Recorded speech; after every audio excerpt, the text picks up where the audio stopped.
No, you're not. Well, I don't know how much of that got caught at the beginning of the recording, but that'll be a fun surprise. Anyway, we are live with session 58 of our Drowned Gods campaign.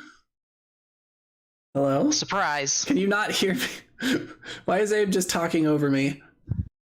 Because Anna and Jason weren't in Roll20. That's not true. I was in Roll20. Not according to my screen. Terrible. Terrible. Oh Don't worry. One click. You might be saving yourselves from a massive disappointment once you can actually see the map.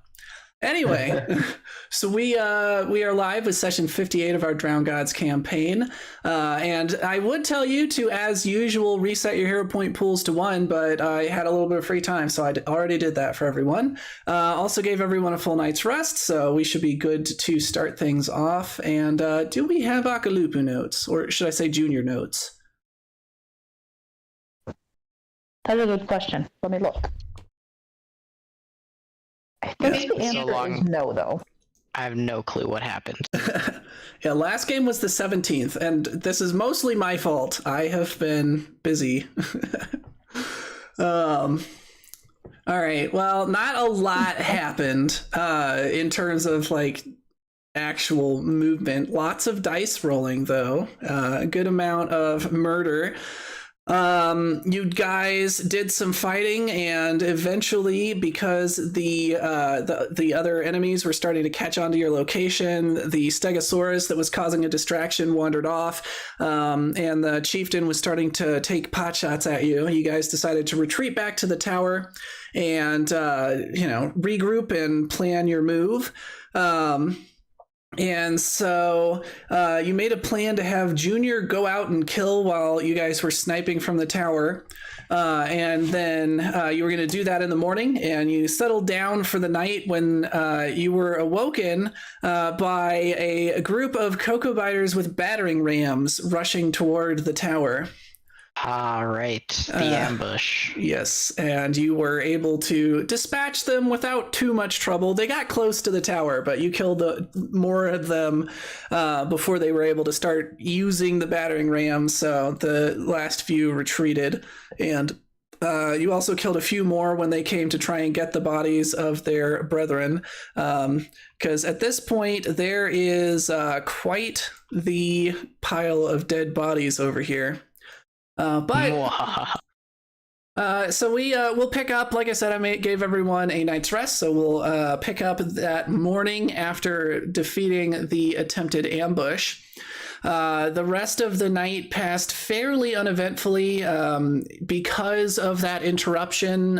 You will be sleeping in a bit later, so it's probably sometime around 10 o'clock at this point, so that you were all able to get your full night's rest. And Jason, if you want to adjust your spells, of course you can, because you've had that chance. I actually did that last time because I thought we were going to get a full night's sleep, and so I did it, but then we didn't. Right. So then I just remembered which spells I hadn't used yet, and so now I'm ready. Sweet. All right. And who would have taken up the rest of the watch? Probably Manawanui?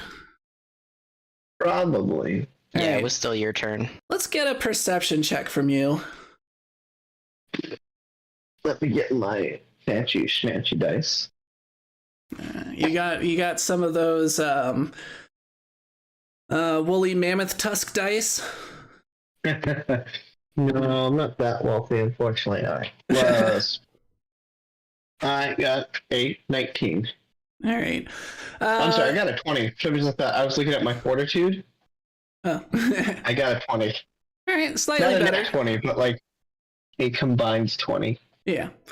All right, so you, throughout the night, similar to what you've noticed the other nights when you've been kind of watching, it's pretty dark out there, so it's hard to tell what's going on, but it continues to seem like there's activity up to the north where their main camp is with the tents.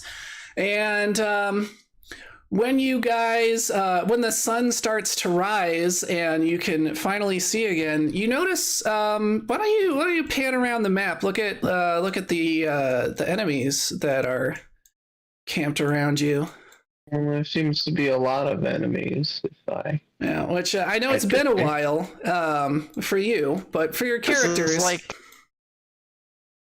where we started from. Yeah. What is this? This is some nonsense. There's a lot of enemies camped around you at this point.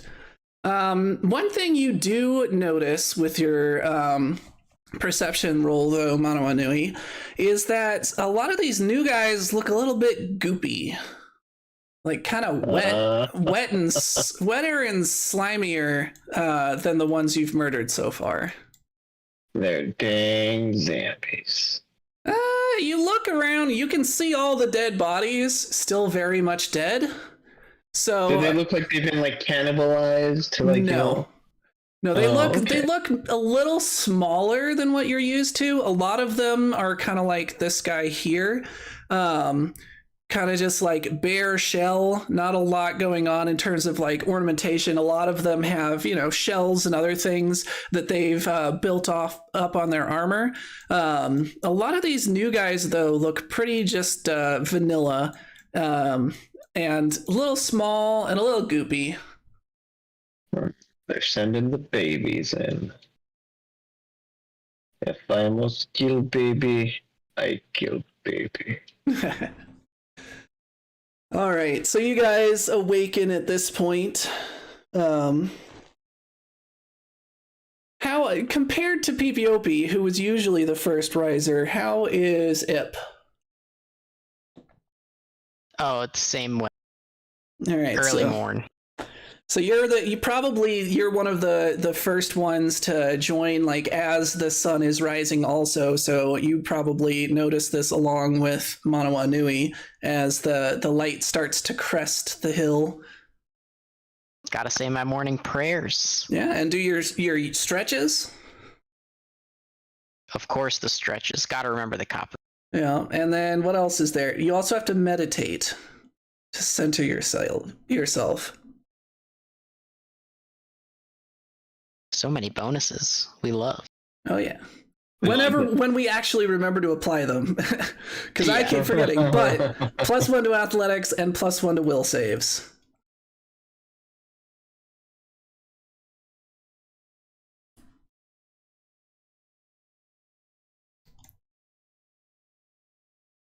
So Gur doesn't sleep, obviously, as a robot, so he's wandering around on the roof as well, since he has not been given any instructions, and he is holding 6 fire bombs from Manawanui's cabinet, and is he's preparing to try and juggle them.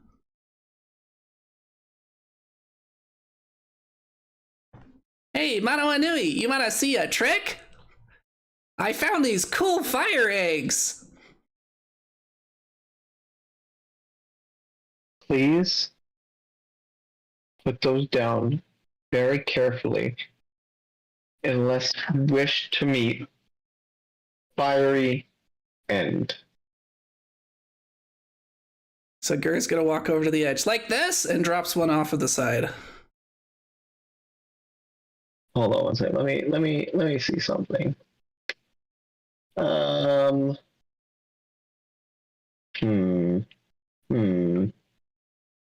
What is our tower made of? Stone. Stone? It'll be fine. Well, okay, fine. When we don't have any firebombs to attack to defend ourselves with, you know what? You can step into the breach first. You don't want to control your psychotic robot. What does psychotic mean? It means you. Oh, I thought my name was Gur. I didn't know it was psychotic. Little did we all know.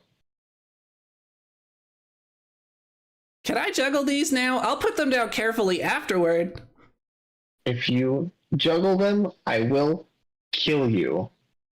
I'm dead. Can you kill me if I'm dead? I was told I was not alive. I will disassemble you piece by piece and give you to the Cocoa Biters.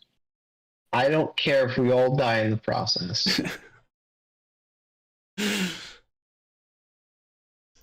Fine. And he goes and he makes a motion like he's going to drop the rest off the side of the tower. Monoanui? Like, is he like actually? He's Is he in the midst of doing it? He's getting ready to. Like he's like you didn't tell him that dropping the one off the tower was wrong yet. So he's starting to lean over very carefully on the ground.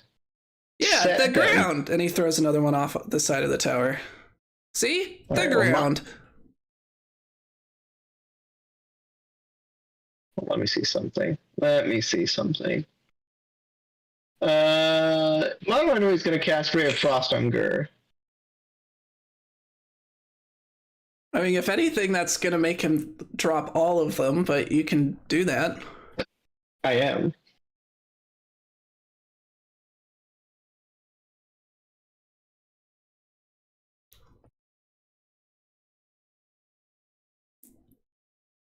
Well,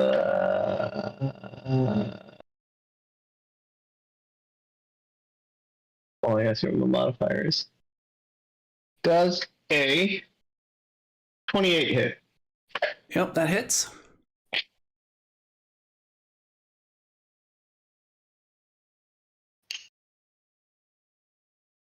All right. Gur takes 8 points of damage. All right, so Gur is getting ready to drop the rest of them when you shoot him in the back with a Ray of Frost. And go ahead and roll 1d8 to see which direction he throws them. 1d8. Abe just loves rolling the dice. I really do. Yeah, he's like, I don't care the fact that he might. I don't care that this might throw. How many are left? He had 6. He's thrown 4 firebombs onto my face. 2. All right. Luckily, that is not your face. See, everything turned out well. All right. So he ends up going, "Whoa! What was that?" And ends up throwing the other 4 firebombs right there. Happy 4th of July, everybody. Now all of China knows we're here.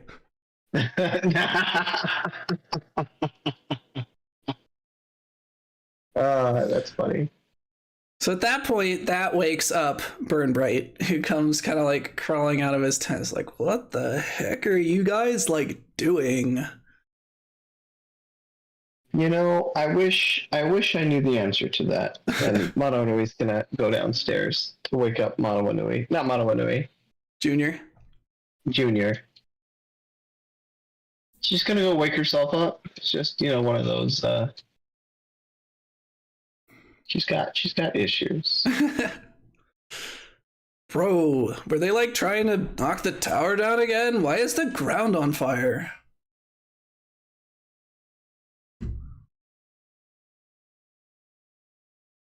Burn Bright says to Ip.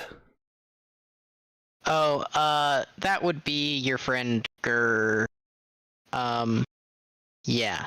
Had a slight misunderstanding about where to put down the firebombs. Monoanui is not used to the literal nature of his interpretation engine.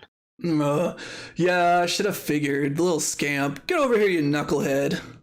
I have not have knuckles for a head.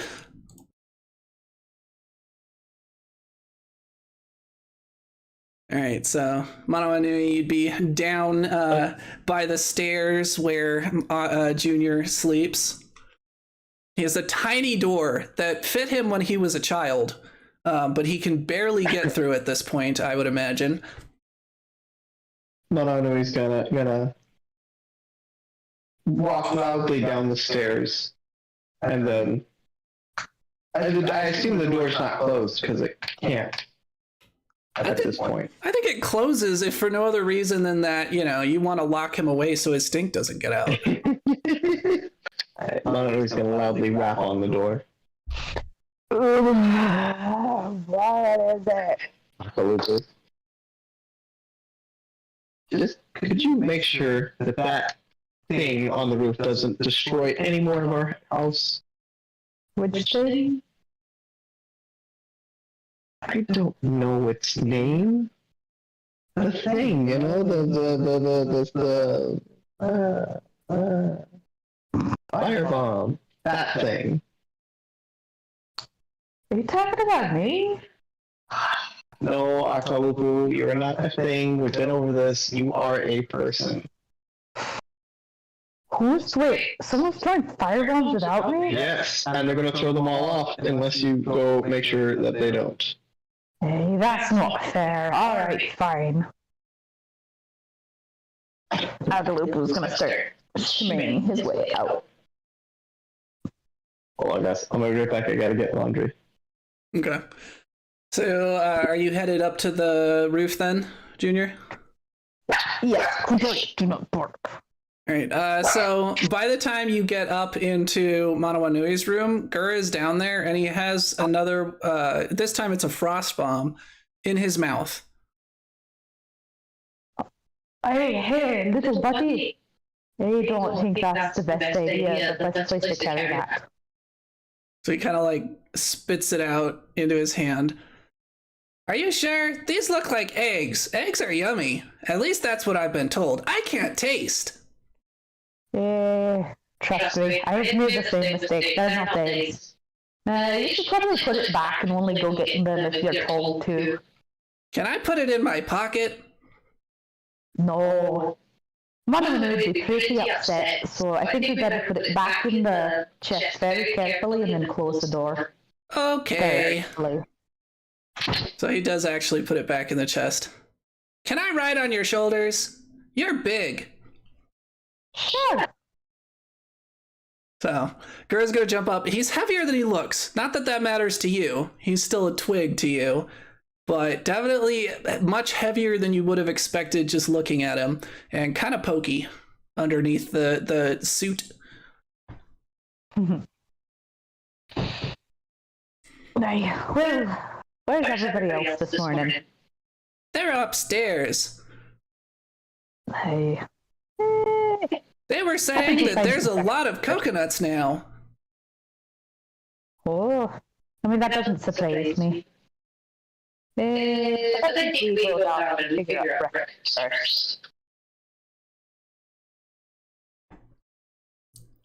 All right. So where are you headed now? Heading down to the kitchen area. So the first floor? Yeah. All right. So PPOP, or not PPOP, Ip and Burn Bright. You want to give me another perception check? Coming right up.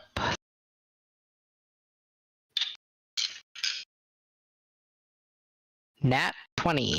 Dang. All right. So you at this point are, you know, prepared for the worst. Given the way that your enemies have multiplied and the difficulty that you've had, even dealing with what you had, you and Burn Bright have been trying to, you know, hash out ideas for how you could potentially sweep through from one side, break a flank, and then minimize the amount of exposure you have to all of these blowgunners who have been quite effective so far. When you spot the tiniest little pinprick of something flying in the sky, off from the direction of the swamp, so off south. And it seems to be slowly growing larger as it approaches you. Wait, it was what shape? Well, right now it's a pinprick in the distance. Now you might be, yes, it is growing slightly larger. If you use your scope, you might be able to get a slightly better view. Okay, yeah, let's check it out. But I want to use a shield, so I'm gonna hang it over the rail. All right. Don't want to make myself an easy target. So you're gonna go over to the south side of the tower? Yes, but I'm gonna stay back from there. Okay. All right, so you go over and you look through your scope, which doesn't have a lot of magnification, only a very small amount, but it's just enough that you can make out the silhouette of what you believe to be one of the terrifying sky monsters that you heard so much about from your parents. Ooh. Terrifying sky monster. This could work to our advantage.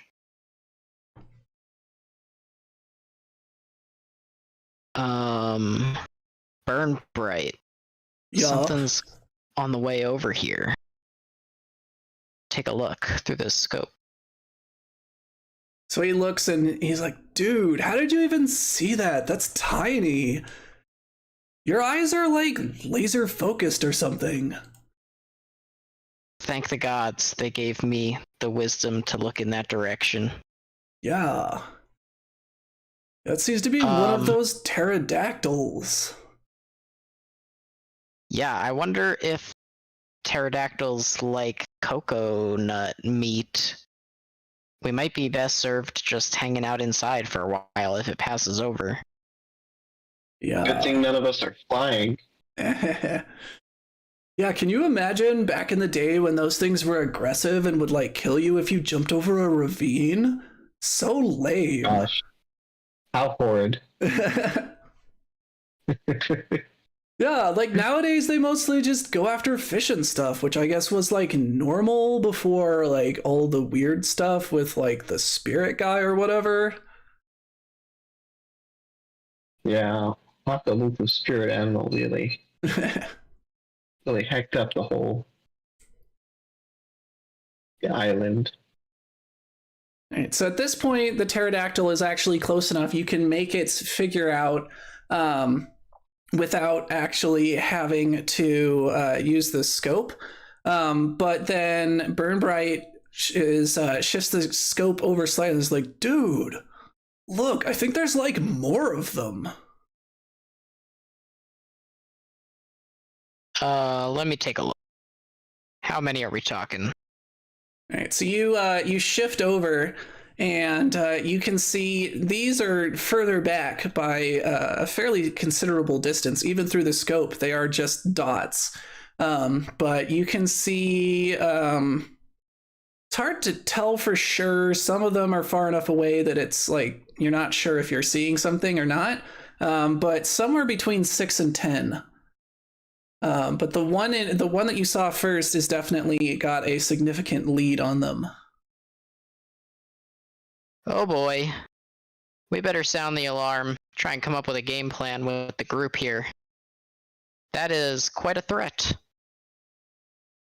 Yeah, I don't know. They've been like pretty chill recently. Like, do you think they're crazy again or something? I don't know. Why would they group up like that?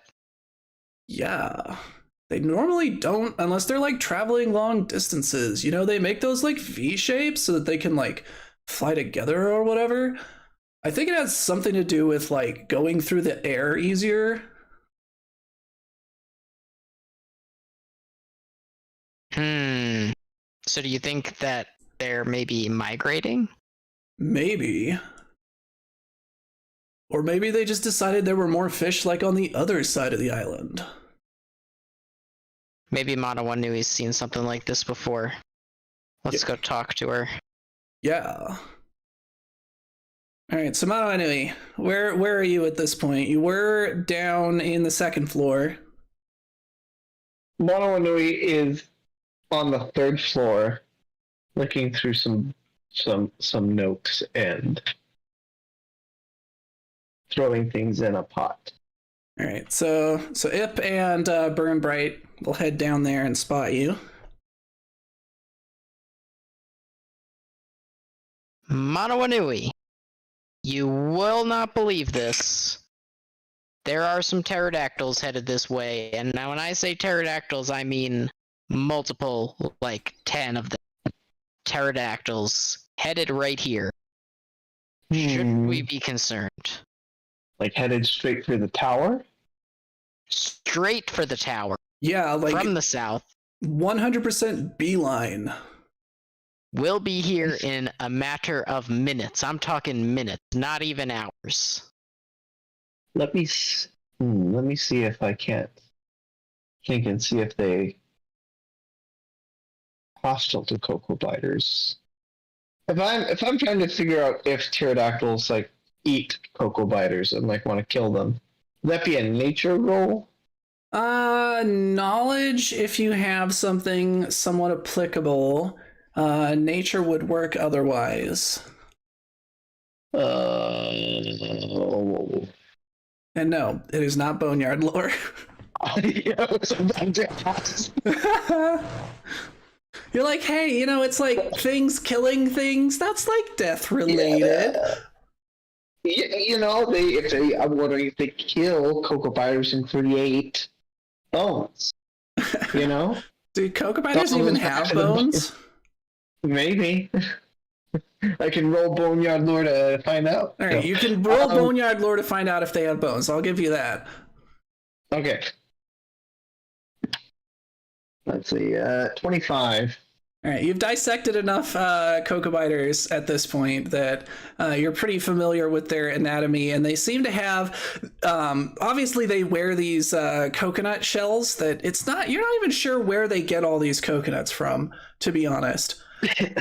And then inside of that, they have kind of a crustacean-like shell, but no bones per se. Kind of like an exoskeleton. Yeah, they also have, I forget what it's called, but the same circulatory system that like crustaceans and spiders and a lot of bugs have, where it's not a central circulatory system. Everything moves through their bodies through osmosis. Well, that's interesting. I actually didn't know that. But that makes sense. Didn't know that. Today I learned. I'm trying to think of any other skill that would apply. You said it. I mean, I guess I've lived on the island for a while, so I'd like maybe have some idea of how pterodactyls behave. Yeah. Do you have something that would be like research related to maybe see if you have notes somewhere?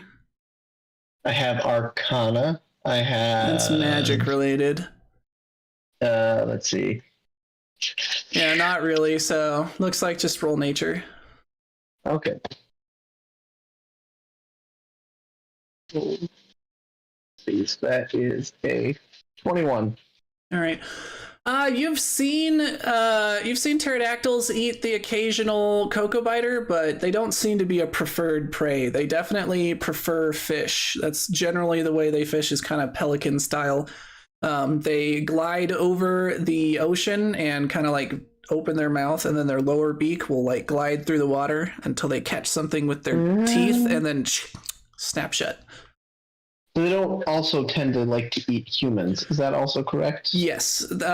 Since your experiences, which to be fair, you never actually even saw one. Well, you saw them in the air. You never got attacked by one. But warned. You assume, given what the warnings, that they had been attacking people, but they have not been aggressive toward people since then. All right. I say we hunker down inside, get off the rooftop, keep watch on the windows, and see what they do. That would be my advice. I've never seen them cooperating with the cocoa biters, correct? Correct. Okay, yeah. That's what I would advise. It's the Nazgul, riding their mounts. Just elite cocoa biter commandos are riding these things. I think at that point we just start to tunnel. Just sniping you with bows. Keep the house. Yes. No, what we do is we tunnel under their lines. Oh my gosh, this actually might be a really cool idea. We tunnel under their lines, plant a whole bunch of those fire things, and then blow it up and make a run for it. Yeah, like sapping. Yes. And I think I know a sap where we can get to dig. Oh, Akalupa. All right, so you look out the windows at this point, I assume. Yes. And the one that was in the lead is now quite close. He's going to be here within the next minute or so. The others are still quite a distance away. They seem to be flying much slower.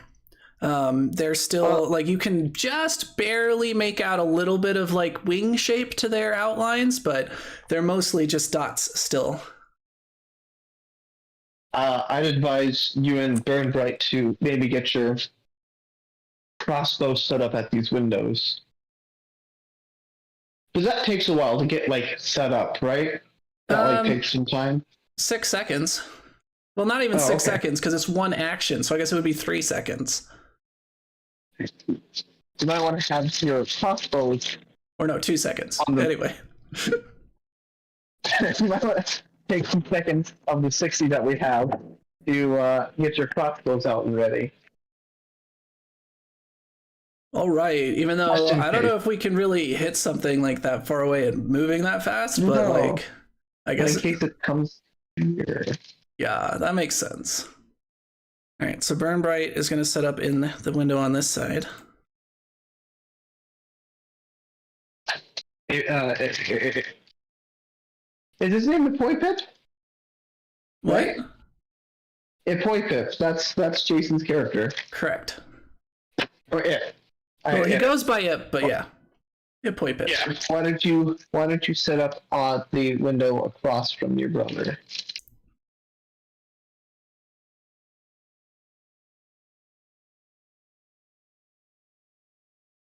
Ip is just like, that's a stupid idea. That's a dumb plan. He's gonna be like, alright, boy, let's do this. Leroy! Yeah, jumps out the window. Just Junior comes running out the door. Straight through the, like, leaps over the fires that are still burning. You know, we have a moat of fire. Anywho. Oh. Too many ideas. All right, so you guys set up for a few tense seconds. It does not take long before the pterodactyl is actually no longer visible because it's too high up, so you don't have the angle to see it. And then after a few more tense seconds, there is a loud thud on the roof above you.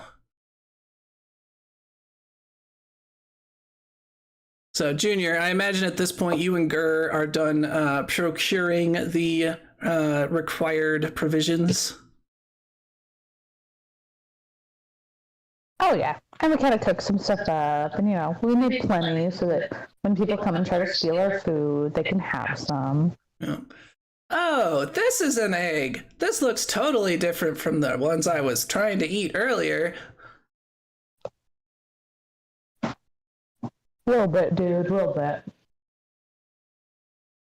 And so he just like smashes a raw egg in his mouth. Is this yummy? It feels pokey. Hey, not quite how you eat it, my little dude. Not quite. Oh. All right, so you come up to the third floor to find a very tense situation as Burnbright and Ip are pointing crossbows out the windows. And just as you're about to say something, you are there for the loud thud on the roof.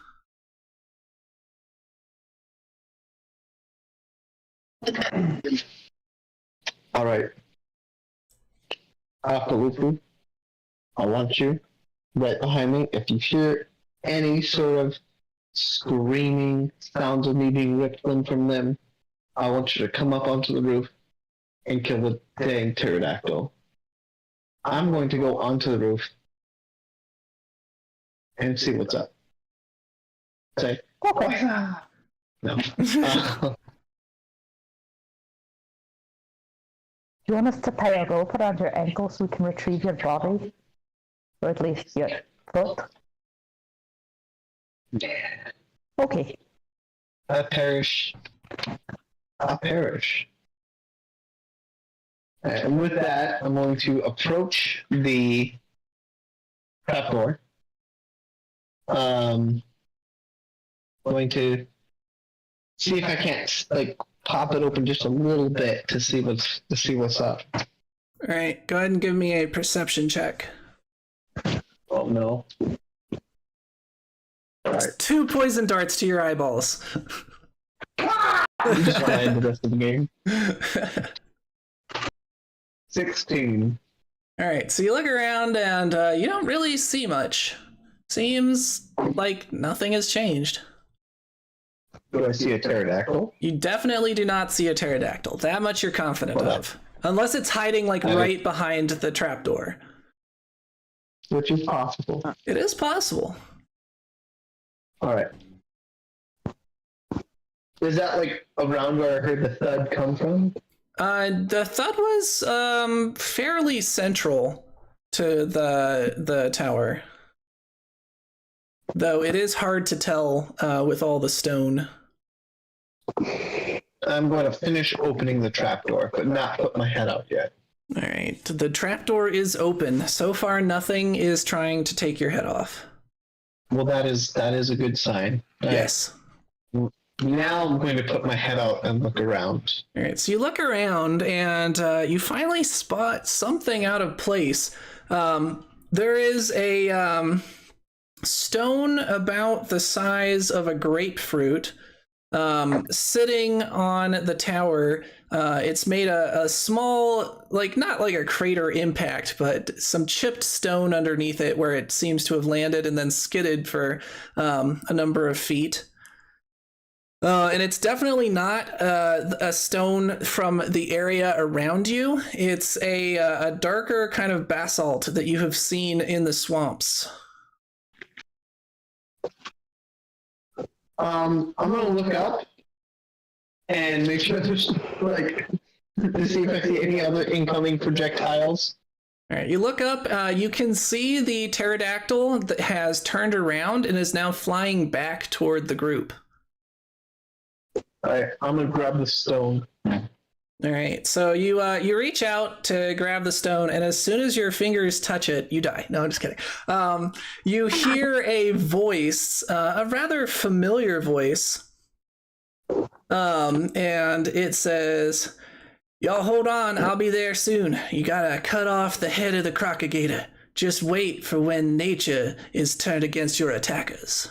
And yes, I cannot do a Cajun accent nearly as well as Abe can. My apologies. Oh, JP. I'm gonna come down the stairs. It's all right, guys. It's JP. Good old JP. I guess he's going to somehow cut my head off of a propagator. If I understand him correctly, I think he's got a plan to take care of our little friends. Right, and the message said that you should cut the head off of the crocagator. Oh, it said I should. Oh, yes, okay. it says you should cut off the head of the crocagator when you see nature turn against your attackers. All right. The stone just corrects you. The stone, like, excuse me, that is not what JP said. All right, guys. New plan.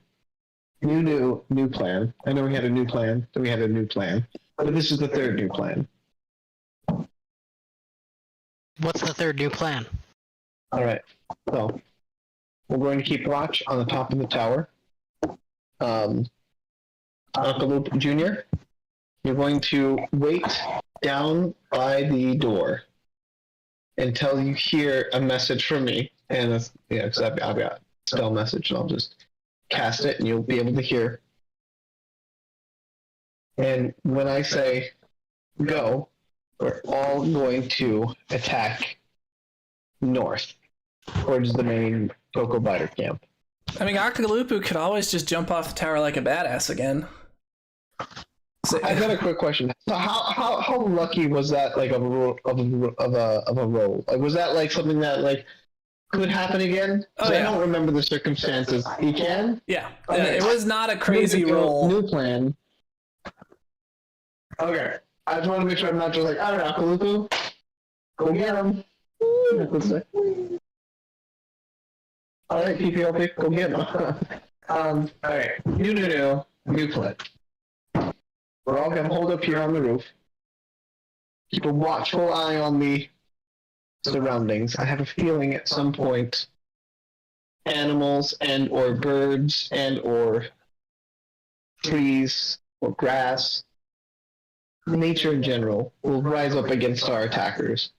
That will be the sign to rush the northern camp and kill that guy. To kill the chief. Kill the chief. Thank you. Thank you, Akaluku. Junior. My bad. That's why I keep you around. Could the pterodactyls be nature? I think it'd be much like them dropping the stone be the sign. No, there's like 10 more pterodactyls coming this direction. I mean, it's possible. I just say let's wait and see until nature starts. Doesn't it make sense that the one pterodactyl would be warning us in advance of the other pterodactyls? That very well could be. Yep. But I was gonna say, as we all know, but I don't know if you know Jake. Good old JB. He's a man of mysterious ways. I don't want to take anything for granted. They very well might be. So we must always be prepared. Any questions from the living members here? I'm ready. This is kind of the same plan that we had. Yeah. This is just plan A, but it's plan 4A. 4.4. Yeah. I have a question, Gur says. From the living members. Yeah, well, if you kill someone, it's called taking their life. Does that mean I'm alive if I kill someone? Because I will have taken their life. It's more like you're helping them lose their life. Gur just looks confused. Don't worry about it. I'll tell you when you're older.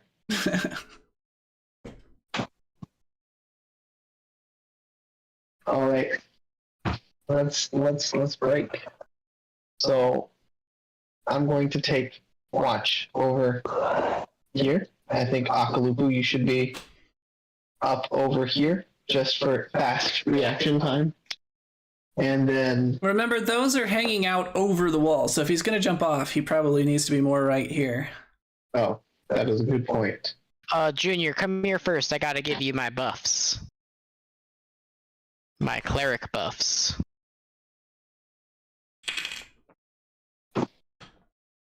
Where's Junior? I may be a little stuck under Mononoke. There we go. I was like, that. What are my cleric buffs? You get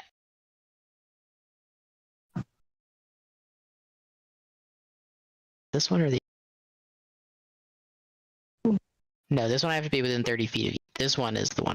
You get life connection. So, as long as you're within 1 mile of me, when you take damage, I take the damage instead of you first hit, and then it stops.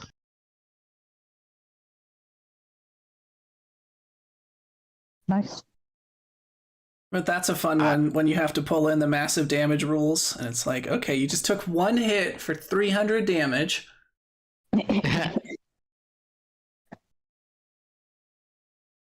Okay, and I'll also give you Sanctuary, which means any creature attempting to attack you must attempt a will save each time until you use a hostile action. Nice. So don't flip them the bird until you're ready to kill them. And the saving throw is a DC 21 for the DM. Cool. And then the last thing I'm going to do is cast Guidance on you, which is going to give you a +1 to 1 attack roll, perception check, or saving throw, or skill check. Nice. Oh wait, I have one more. Forbidding Ward. I'll cast it between you and the chief. Ward an ally against the attacks and hostile spells from the target enemy. Target ally gains a +1 status bonus to AC and saving throws against target enemies, attack spells, and other effects. Nice. Oh, nice. Okay. Spent. Now you have buffs. No worries.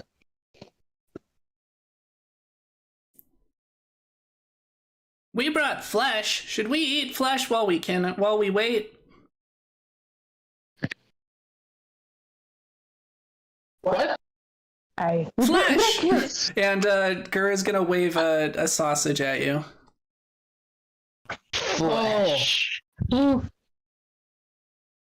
Yes. Thank you, Akaluku. Breakfast would be really nice.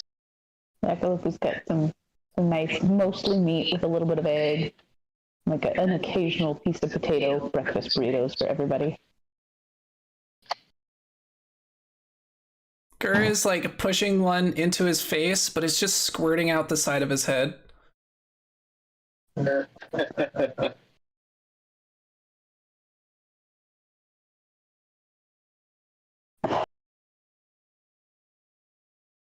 All right, so breakfast has been had. Ip, where are you setting up?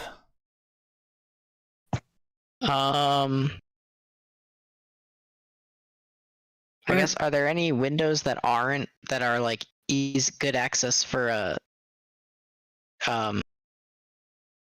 shot that aren't on the roof? Or I guess I'll just probably wait and go on the roof. So if you go down to the second floor, there are 2 windows facing north. Obviously, that will restrict the kind of like angles you can fire at.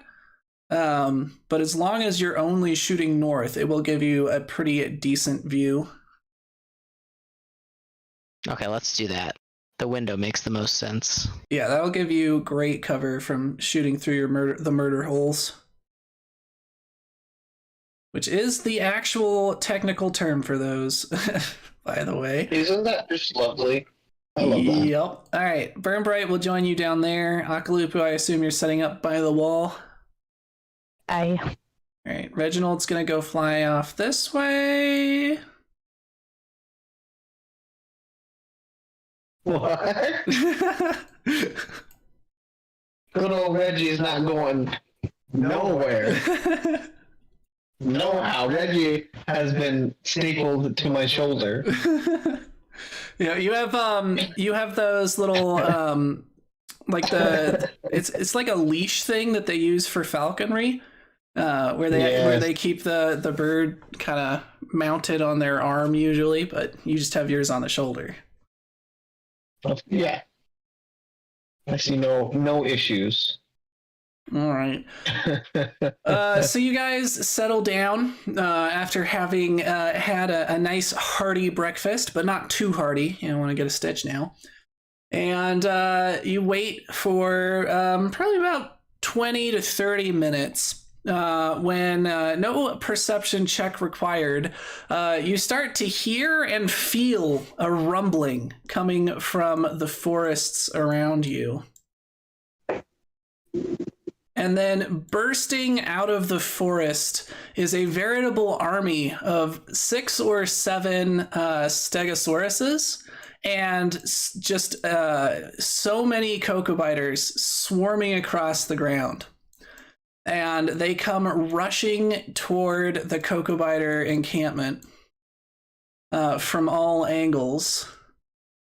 So let me drop a few tokens in here. See, there we go. It's a tiny stegosaurus. There we go, that's better.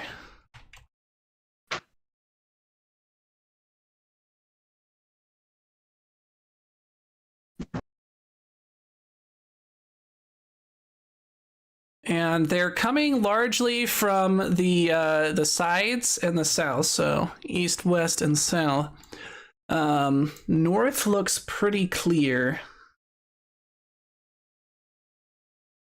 I'm not gonna drop in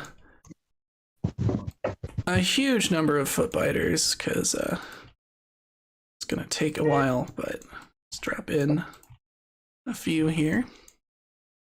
And then you see cresting a hill, you see JB carried on a palanquin by 8 cocoa biters. And he is lifting... Wait, cocoa biters? Or not cocoa biters, sorry, foot biters. Oh, he's the cocoa biter king! Wouldn't that be a twist? But no, he's being carried by 8 foot biters on a palanquin, and he's holding a large wooden staff over his head, and you can hear his commanding voice. You would recognize the exact intonation, Manawa Nui, as the same one he used when he told the crocodigators to get lost. And he's commanding them forward. And as he says that, the pterodactyls also begin swooping in, dropping rocks on the cocoa biters and making the occasional dive bomb and snatching one up. So all pandemonium has broken loose at this point. Alright. Now's their time. Akalupu. Initiate Plan A.4. Alright, let's roll for initiative. Is anyone using anything other than perception? How about... Nope. Burn Bright is going to use stealth. All right. Where do you see initiative? Is that perception? Where's initiative? You can roll deception, diplomacy, which only makes sense in social situations. You can roll perception, deception, stealth, or survival. Could I roll survival? Yes, you can. Okay. All right. If no one else is going to do anything else for their initiative, then we will roll. All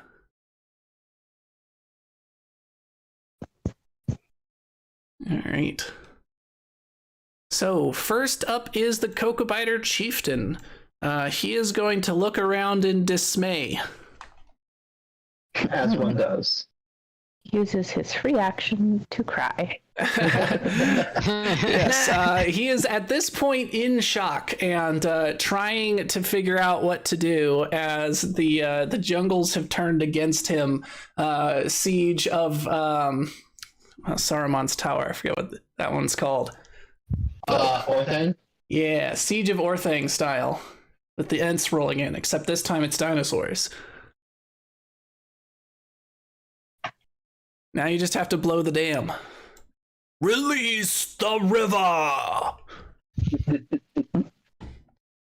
right, Akalupu, you're up.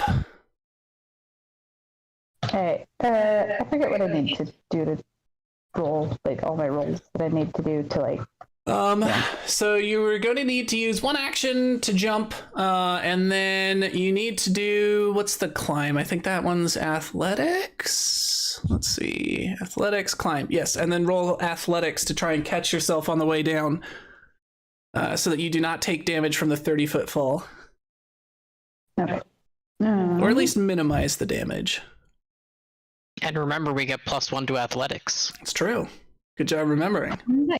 You get a hero point. Haha! All right, what was your roll, Anna? 26.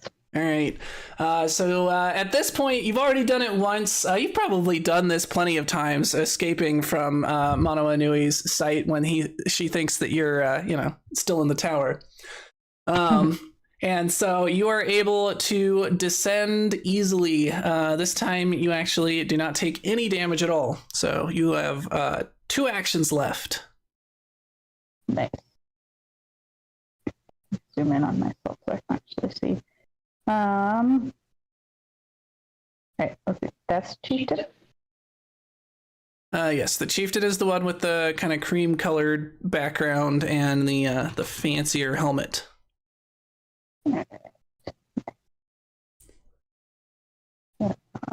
He is. Go away. Alright, so he is 70 feet away. I can really only move twice, which gets me there. Yep. Now, is it is your sudden charge only melee attacks, or could you do a ranged attack, like run up there and then chuck a javelin at them? I want to say it's only melee. Yeah, it says make a melee strike. Makes sense. So there is no run action, I don't believe. You can just use multiple actions to stride. Okay.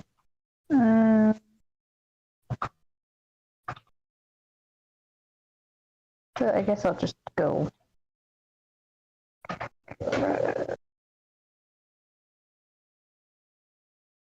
There.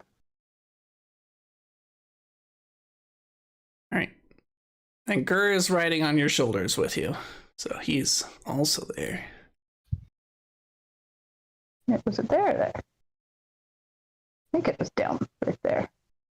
Okay. I think it was just before the barrier. Yeah, let's see. Yeah, that's 50 feet. Nice.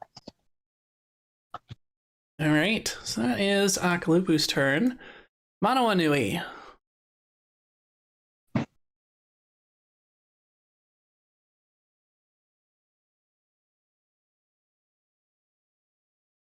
What? It's your turn. Dang it. It's like just when I'm making waffles.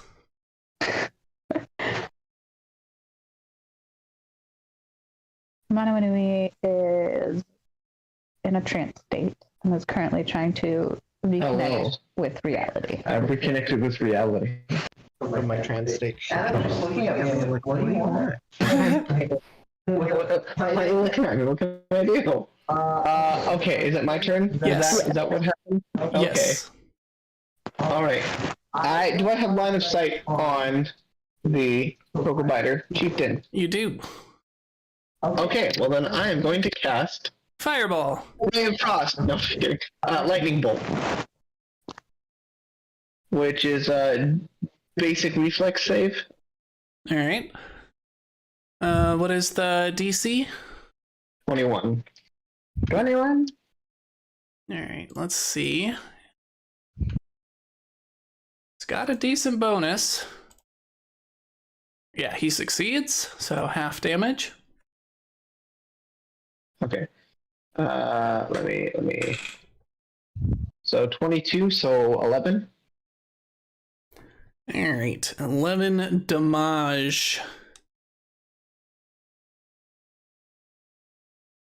You shock him and confirm your theories. He does not have a skeleton. I knew it. I must go write this down. No, I'll take my last action to go write. No, I'm just kidding. I have one action left. You know, I am going to load my crossbow. All right. That is your turn. Burn Bright, who had already loaded his crossbow, is gonna take some shots.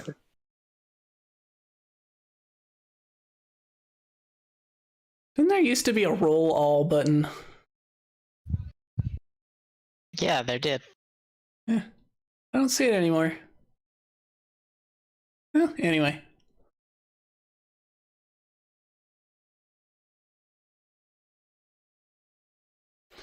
So he's going to take 3 shots. 29 and a 24 will hit. A 14 will not. Are any of those crits, though? 29 is actually. All right. That is going to be 34 and 11 for a total of 45 damage. Wow. How much damage? 45 damage. That crit hit hard. Dang. Yeah, so that I knew he's just gonna be like, how do you like it? Ow! My eyes! So these bolts are going to slam in. One of them does, in fact, that crit pierces straight into one of his eyes. And another one takes him squarely in the torso. And the third one, goes off to the side more or less harmlessly. But Chieftain is indeed quite hurt. Harmlessly, but extremely threateningly after the first two. Yeah.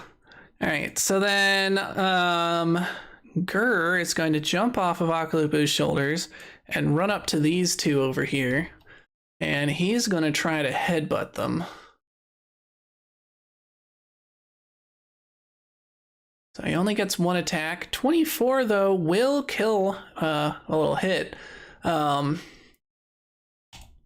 of the little guys. And with 15 damage, that is more than enough. So he just runs over and just like head first into one of them and then swings his head around and smashes into the other one, killing 2.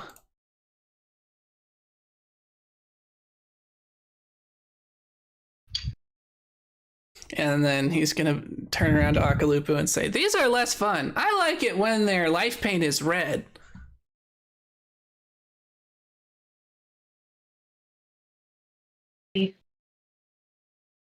All right, Kogabiter blowgunners, a little bit busy being eaten by dinosaurs. Yep. Just a wee bit.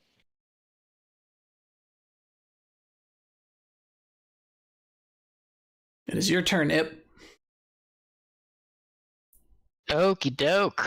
Let's take some shots. Shots. Yeah, 2 shots of tequila, no chaser.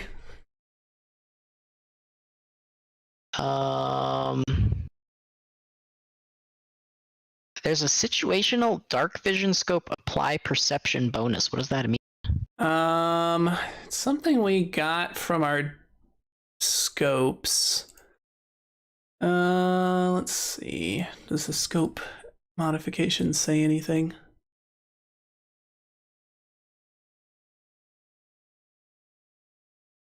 Let's see. Activate. Interact. Effect. You gain dark vision until the beginning of your next turn as long as you continue to look through the scope.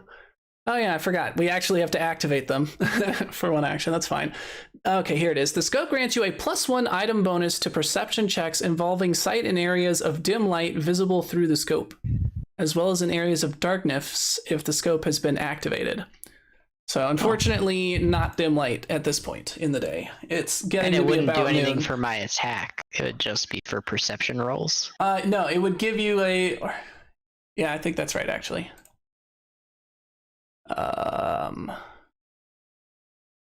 Okay, so we took 3 shots. 29, 24, 22.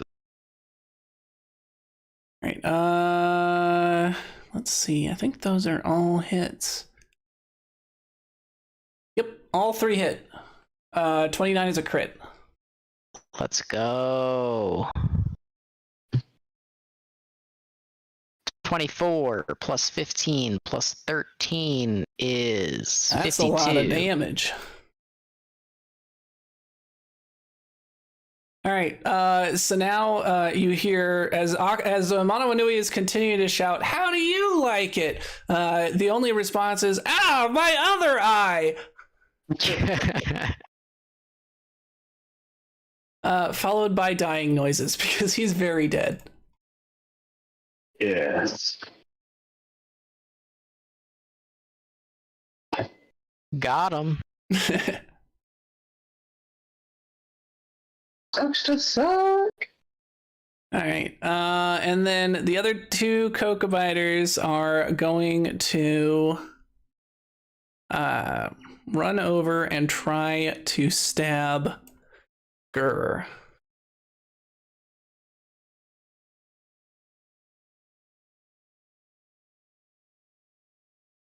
All right, a 32 will hit, a 28 will hit, and an 18 will miss, and 13 will miss. All right, 2 hits.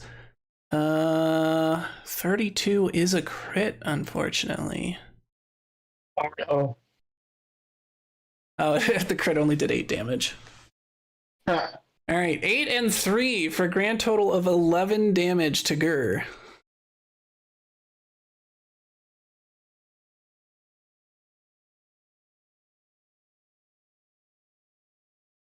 And that is the end of round 1. Quite a lot happened in a short period of time. That's what happens when you have a plan. Exactly. All right, let's go ahead and remove the Cocobiter Chieftain as he is no longer in the fight. Akalupu Jr.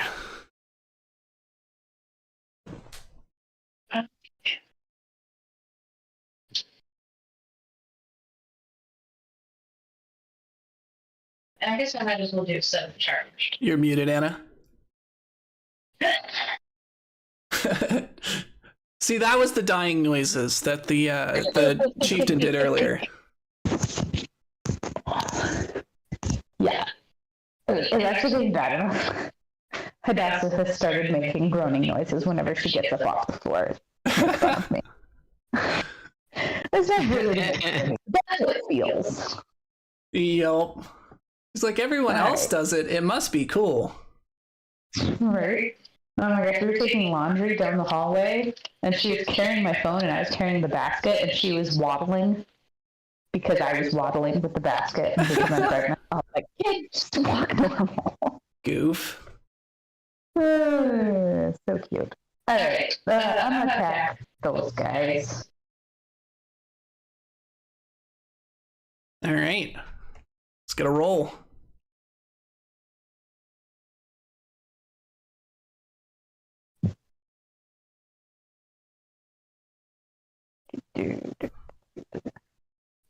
Fine thing.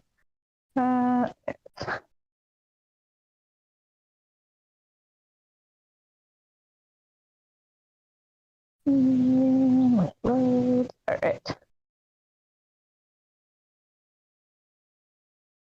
15. 15. I rolled a 1. That misses, unfortunately. I believe you have 1 action left, though. I think I'm going to use that action to...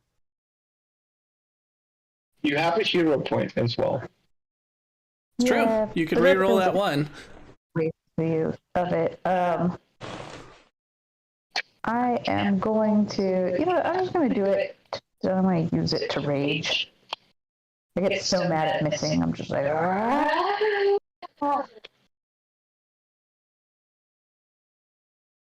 All right, so now I'm raging. That's it. Rajay has been activated. All right, Manawanui, you are up. All right.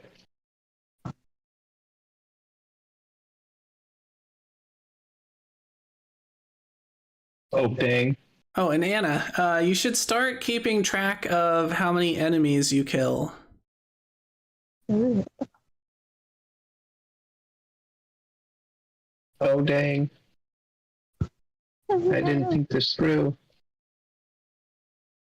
You have short arms and a big head? Basically, I just need arms that are 5 feet longer than they currently are. Just jump off the tower and then, take a shot as you're falling. Will go great. That's what I have Akalupu for. If it's beyond by 5 feet, I can still do it. I'll just take a penalty. Or no? What is it?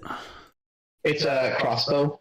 Yes. If you are beyond the first range increment, you take a -2. for each increment beyond the first. Alright. Wait a minute. I do that from the location of my dot, correct? Not like from here? Yep. Okay. Alright, well, I'm gonna shoot at the Cocoa Biter. That one. All right. Alright, don't let me down. I need Hadassah to blow on the dice. Oh, 19, so 29. All right. And that is with the -2? -2, that'd be 27. All right, still a hit. Roll for damage. Yeah. That's not a crit, is it? Nope. I don't think so, but I can hope. Oh my gosh. 1. So you just slightly graze one of them. What the heck is wrong with my what is this crossbow made out of? That's what I'm Wood. wondering. Wood. All right. You have 2 actions left. You can reload and then fire again. I can, but that is after feeling thoroughly unimpressed with the performance of the crossbow. I am instead, what's the range on this? Ooh, 30 feet. That's not going to work. I am instead going to cast good old Ray of Frost. We're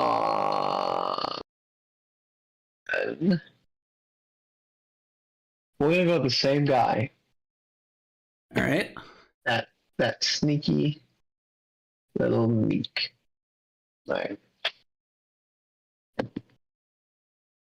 Plus 11 is 18. All right, that is a miss. Okay. Not gonna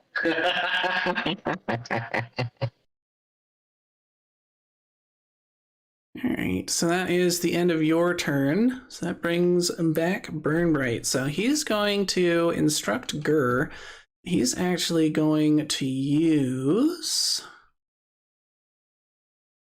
Let's see, where is it?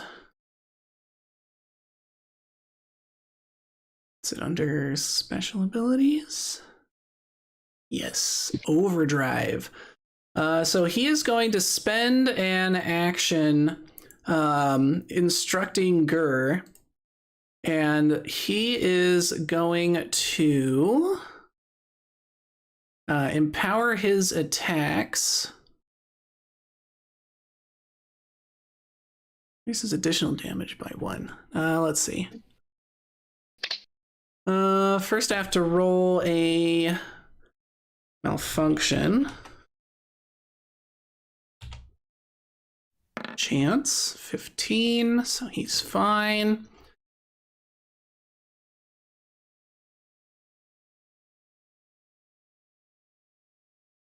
That is going to be a success, and now Gur is going to do his attack, and his damage should be a nice bit higher.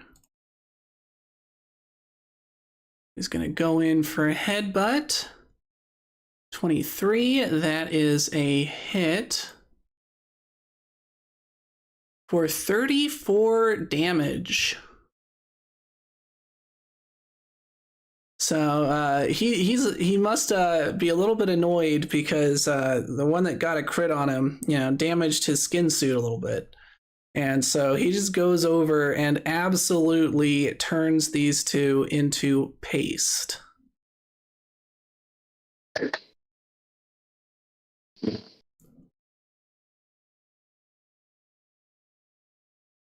right, and that is it for his turn. There's really no other targets for Burnbright. So that is the end of his turn. Cocoa Biter, Blowgunners, I'm just going to remove them because they're kind of busy. All right, Ip, it is your turn.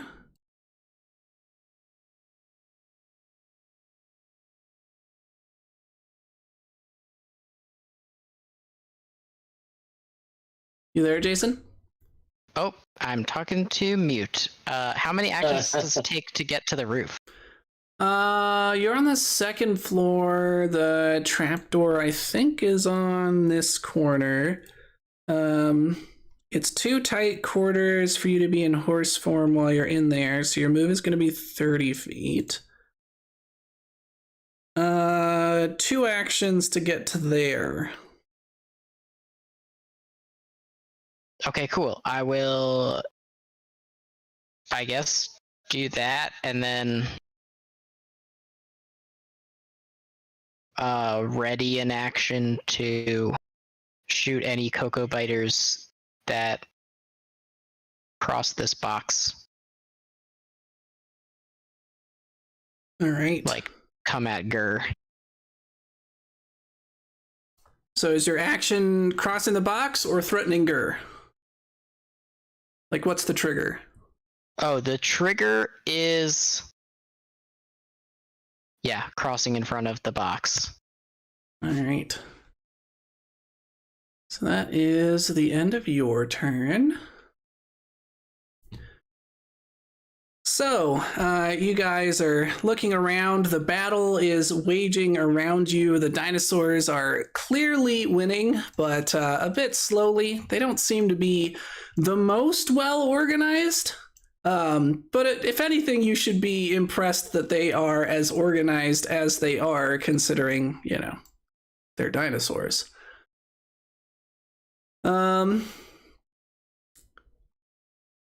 You are starting to debate what to do next when Akalupu, you see from the large tent, the one to your left, you see a little bit of movement, and stepping out, you see the mother of all cocoa biters, a huge creature.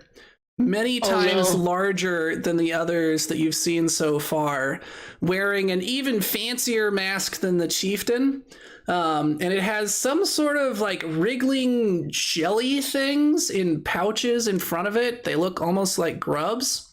And on its back are all of these weird sack things. It's the mama. And in fact, let's add that to the stage.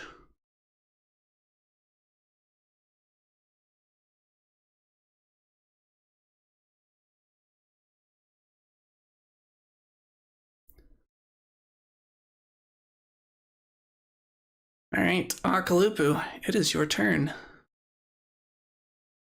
Oh no.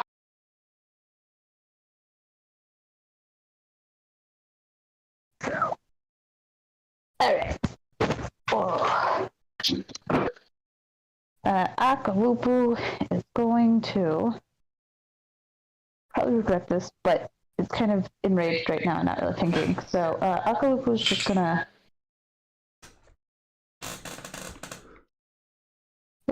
run up, do a sudden charge, and attack it.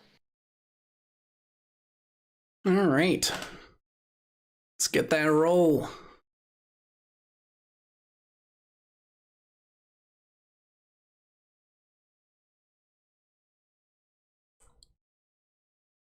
That's better. 24. All right, that's a hit. And I'm guessing not a crit, though. No, not a crit. Alright,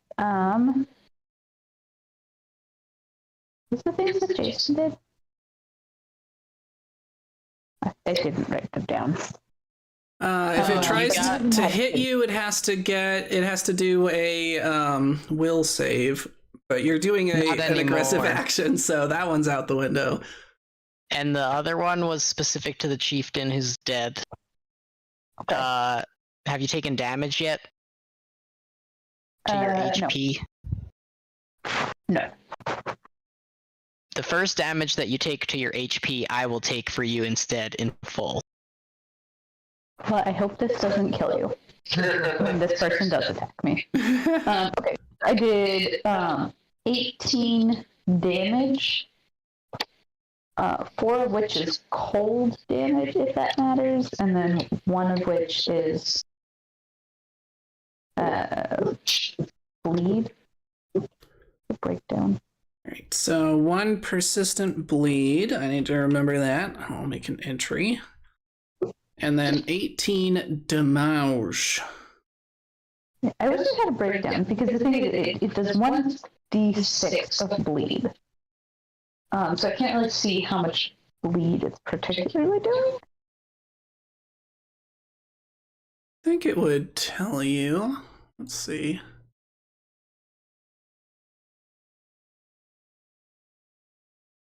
Yeah, 18, 14 slashing plus 4 cold. Did it roll a bleed?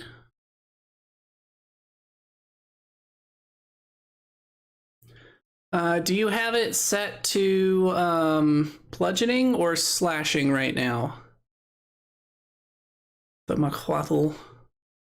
I think slashing? Yeah, slashing. Okay, because it only does the bleed on slashing. Yeah. Let's see. What is this? Okay, it says it's there. Yeah, 20. Base total. Yeah, really, it doesn't tell you.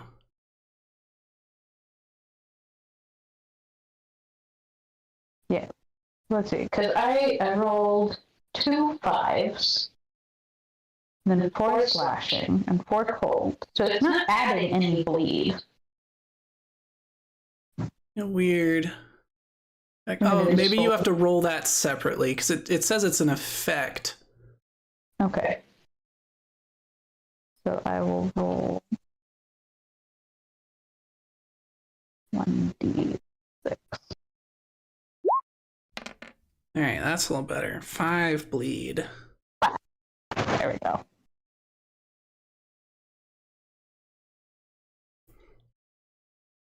Alright, and as the gem is continuing to, suck blood down the channel, you see the gem start to glow brighter than it ever has before.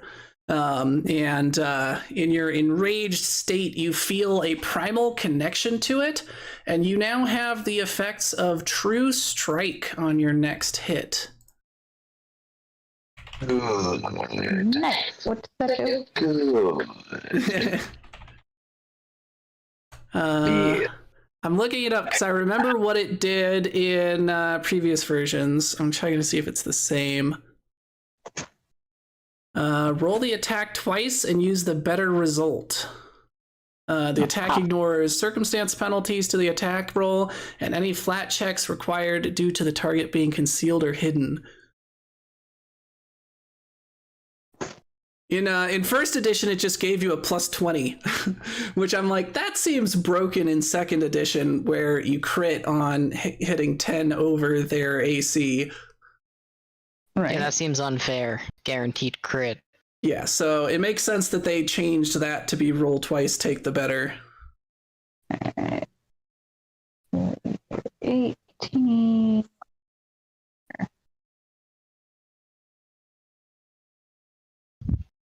Good, great. All right. 18 was my best roll.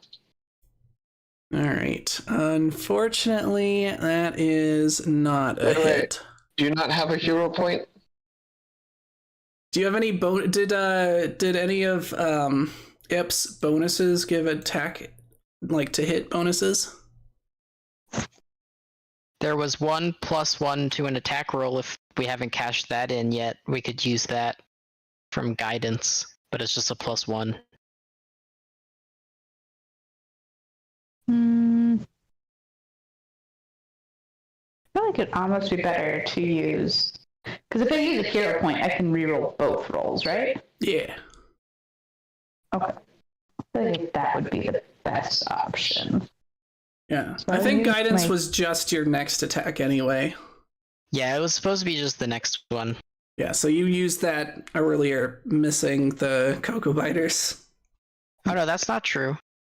The target chooses which roll to use the bonus on before rolling. It has to be within the duration, which okay. is until the start of your next turn, so that has ended. Nice. Okay, so you can still choose. Or no, it's before the end of the next turn. Yeah, that's over. Okay, so no guidance bonus. Cool. But I did get 25. All right, that will hit.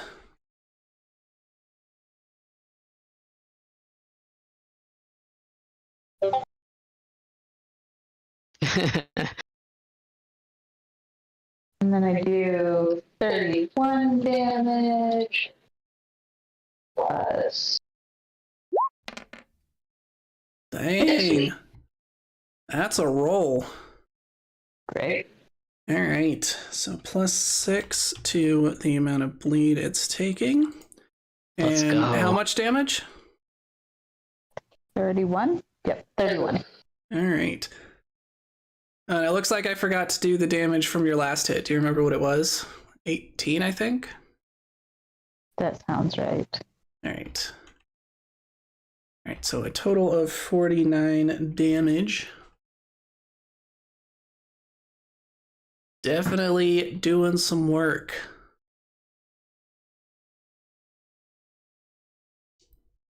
All right, so that is Akalupu's turn. Manawa Nui. Well, let me see. What's the range? Oh, 60 feet. That's not good. A little bit too far away to do too terribly much. Let's see. False Life. I'm going to cast False Life on Akalupu. What's the range on False Life? It doesn't have one. It's probably a touch It spell says- then. Let's see. So it says cast Somatic Verbal. Spell 2. Duration 8 hours. You create a reservoir. I don't know if it only applies to me. It doesn't really say. Right? Yeah, you create a reservoir of vitality from necromantic energy, gaining a number of temporary hit points equal to 6 plus your spellcasting modifier. That sounds to me like it only applies to you, because it says that you create the reservoir and gain. In that case, I think I am going to... What am I going to do? I could cast Ray's Frost, everyone's favorite. Daze is a range of 60 feet. And if I'm not mistaken, yeah.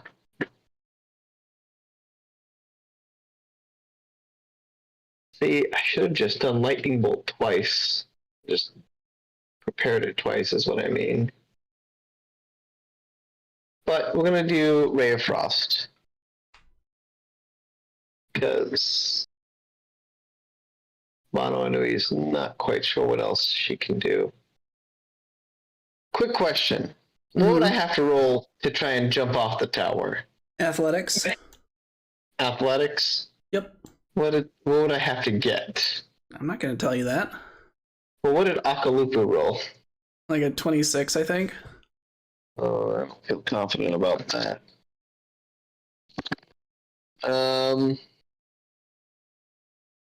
Yes, I'm going to cast Ray of Frost. Let's see. Does a 31 hit? Yep.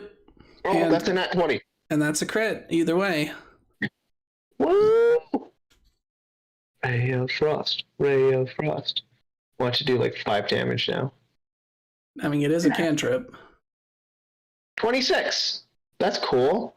Critical success. The target takes double damage and takes a negative 10-foot status penalty to its speed for 1 round. All right. And then with my last Bolt damage? right, just gonna turn into an ice block.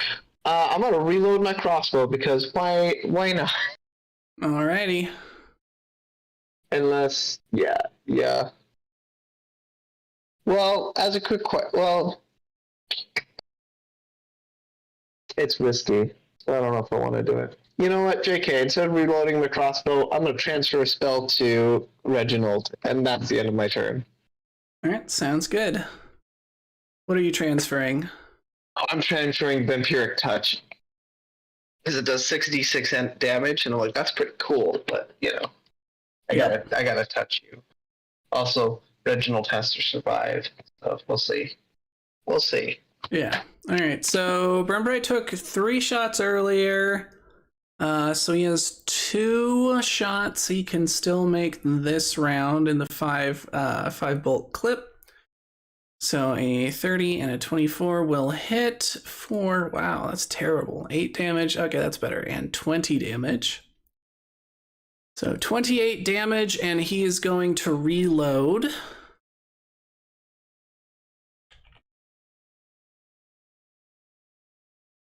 see. Go. And then he is close enough that that's all within the first range increment, yeah? Yeah. Alright, and then Gur is going to come over. He is no longer empowered.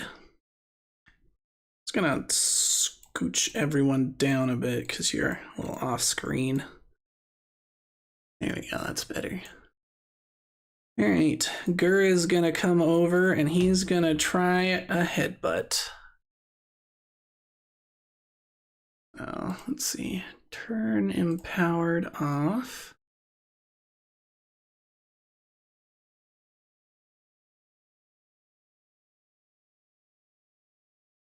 Or, no, overdrive. Okay, and then Gur is going to take his shot. And a 17 will miss. So he's feeling a little woozy from his massive headbutt earlier. And he just kind of bonks harmlessly off this creature's shell. All right, Ip, you are up. I'm gonna do the same thing as Burn Bright. Because I can't think of anything else to do. Alrighty. Attack 1 is a 31. Attack 2 is 13. Alright, the first one is a crit. Let's go. For 22 damage. Nice.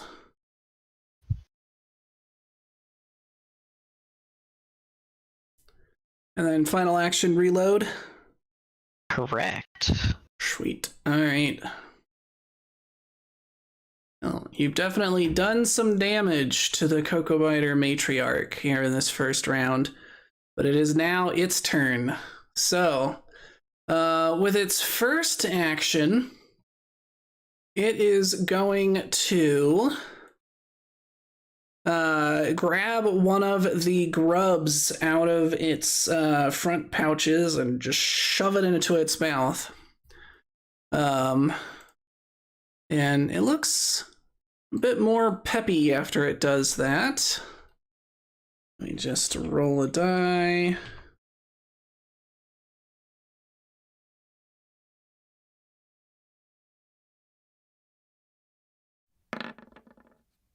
All right.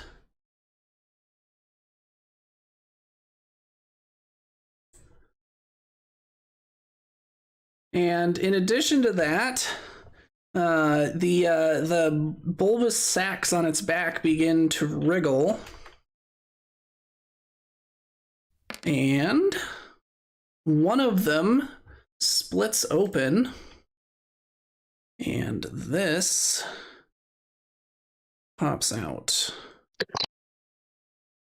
Gross. Oh, so It is a cute. little cute, actually. This little baby. It is. It's a little baby cocoa biter. But it comes out just like screeching. And even newborn, you can see that it's wielding something that seems to be like a part of its like natural anatomy, you would assume, given that it was just born. But it has this like wickedly barbed looking spike that looks like the tail of a stingray, and seems to be dripping some sort of green fluid. Gross. All right, so the matriarch still has a couple of actions. So the matriarch brings out something that looks quite similar, except significantly larger. And it's going to take a couple of swipes at Akalupu. A 33 and a 14. 33, I think, is a crit on Akalupu. It is. Yeah, your AC is only 21. 10. You're muted, Anna. You're muted, by the way. No, I know. Okay. But yes, 10 plus. If the strike is 10 over your AC, it is a crit. I was doing that math. All right, so this is gonna hurt, I imagine. 38 damage. So. Oh boy. Can a boy take that much? So Ip, you're just standing there when suddenly you see Akalupu is just stabbed right in the chest by this giant barbed stinger, and you take 33 points of damage. Easy mode. That's perfect. And now I need a fortitude save. Well, any effects still happen to... All right, then from Akalupu, I need a fortitude save.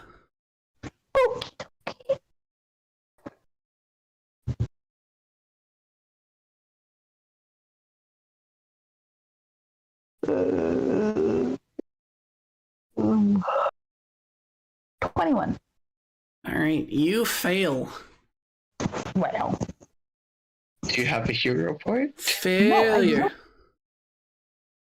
Yeah. All right, so you are going to hit stage 1 of this poison track, and you are going to be taking 1d6 poison damage per turn.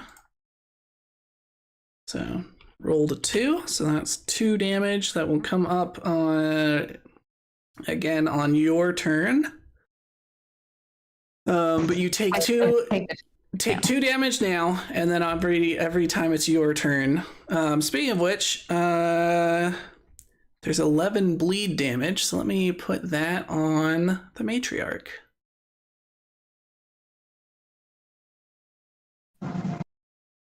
Almost forgot to give you that damage.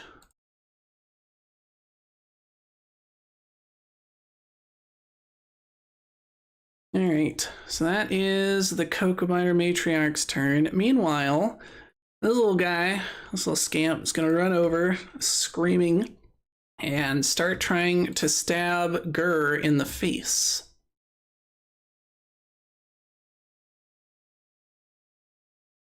Let's see, 15 will miss, and a 6 will miss. So, no damage for Gur.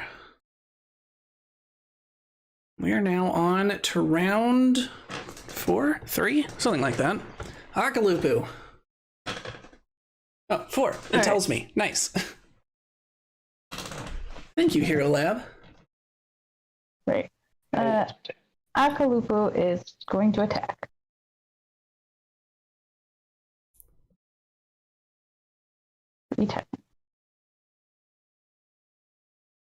Alright, so first attack's a 20, second attack's a 12, and third attack's an 11. Alright, 1 hit. This is the first one. Yep. No, it was the 11. You know, it's golf rules here. You actually want to roll low.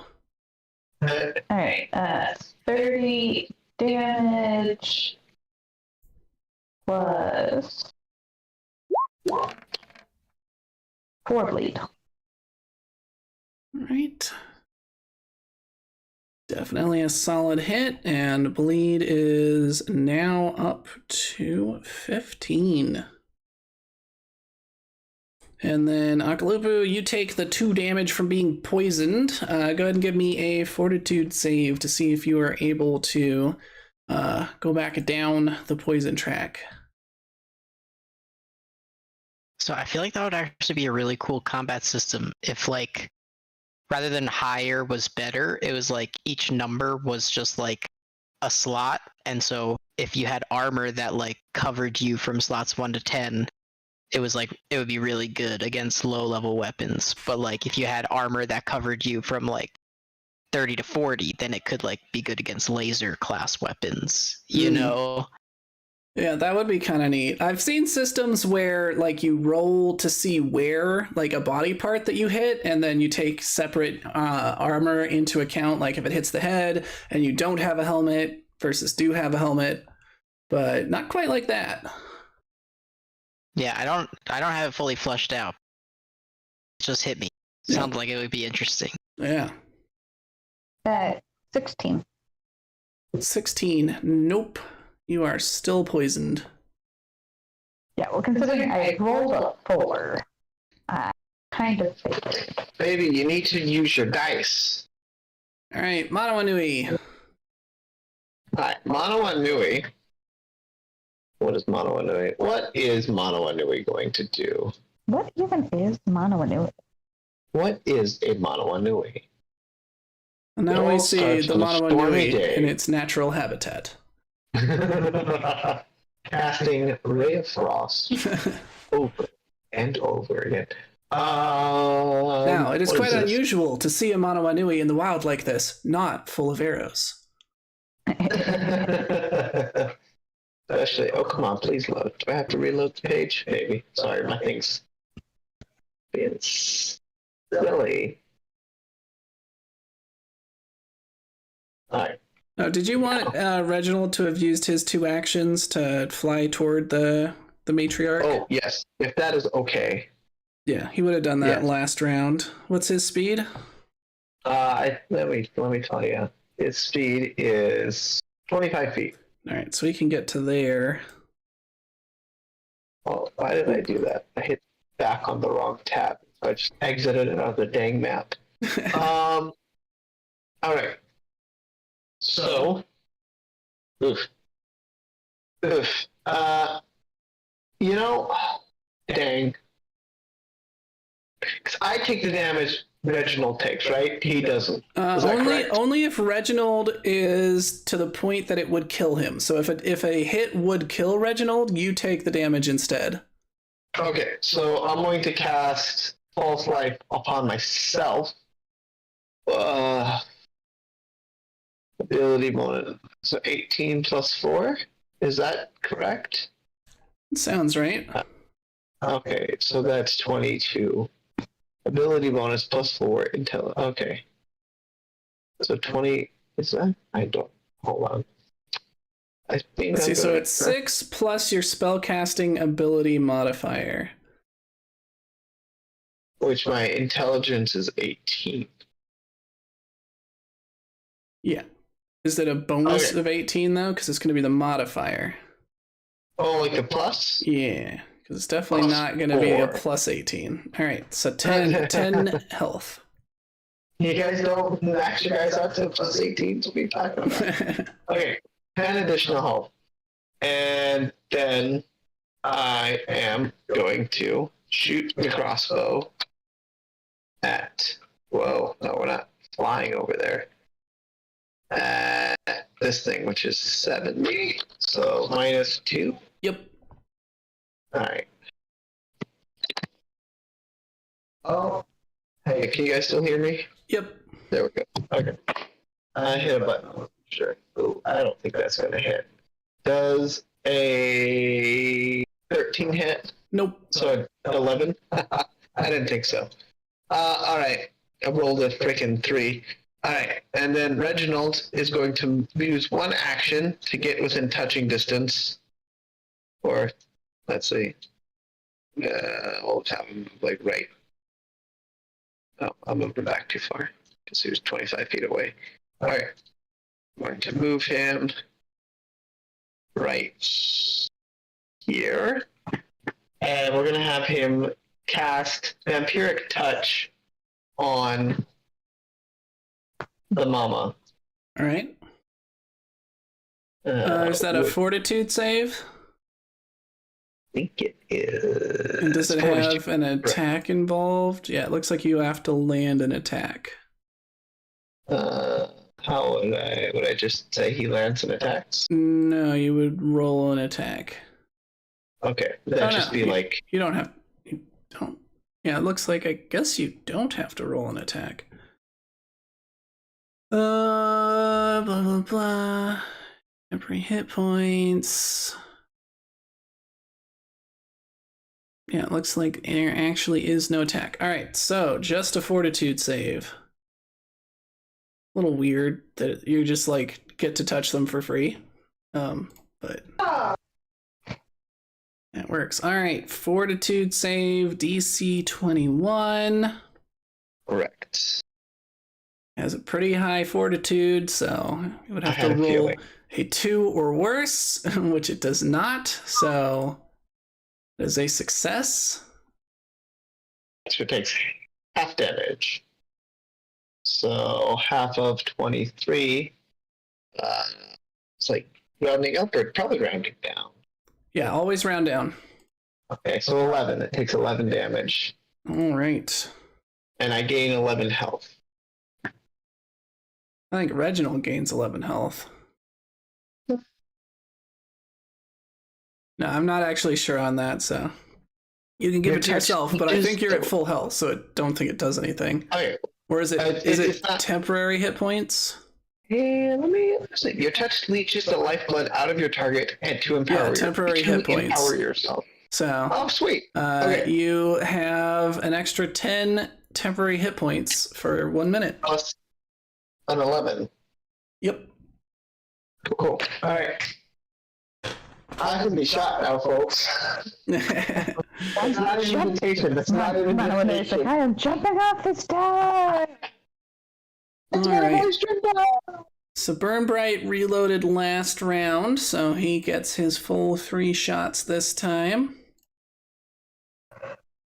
That is a 32, a 16, and a 20. So 2 hits for a grand total of 21 damage.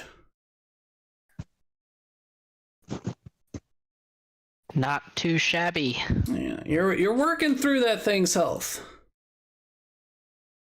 All right, Ip, it is your turn. All right, I will also take 3 shots at it.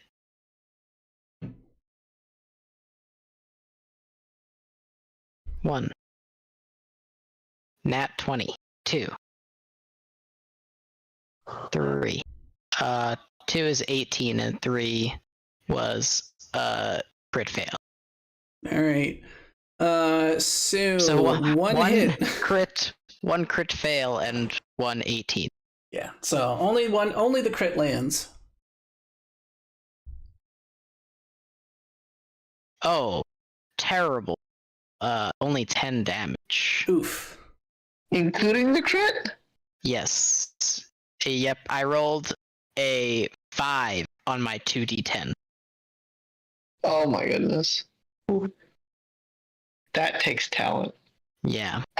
And since so much of the crossbow's damage is tied up in the actual like die rolls, there's not a big bonus on top of it. It's not hard to just roll low. All right, so this little Cocobiter spawn, seeing that it's not having much luck on Gur, is gonna run around Gur and flank Akalupu, try to stab him in the buns.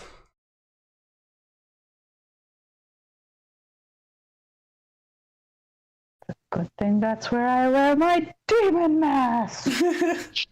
Exactly. Make a will save. All right. So 16 will not hit. 21 will just barely hit. And a 0 definitely doesn't hit. Alright, so let's get damage. So you take 8 points of damage from the hit, and I will need another fortitude save. You said 8 damage? Correct.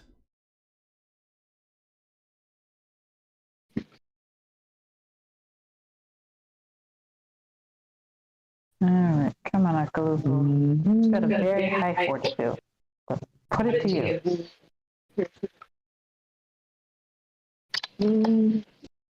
Not what I was talking about. 15. Oh, dang. 1 point higher and you would have succeeded.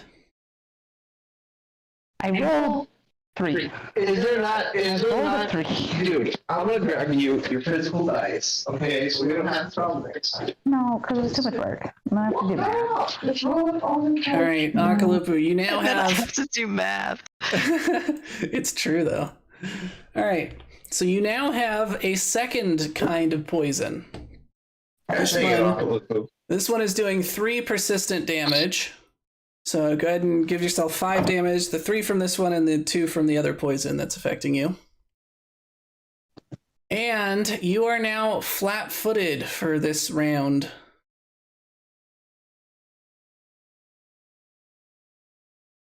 Try and help you. Glad I took that first hit for you. You'd be hurting.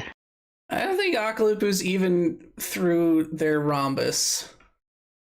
Yeah, I still have like 21. Are you Rhombus kidding? Oh my I'm goodness. happy. I'm happy for you. But if I were a lesser man, I might be a bit bitter. Your rhombus is bigger than Manawa Nui. You're not lying. Alright, so back to the matriarch, who is once again going to spend one of her actions chomping on one of those grubs. Oh, for me, Bumps. Alright. Looks a little bit healthier, but not by that much. Crit fail, it actually takes away life. Right? And now 2 of the sacks on her back start twitching. And Yay. 2 more of these little guys come popping out.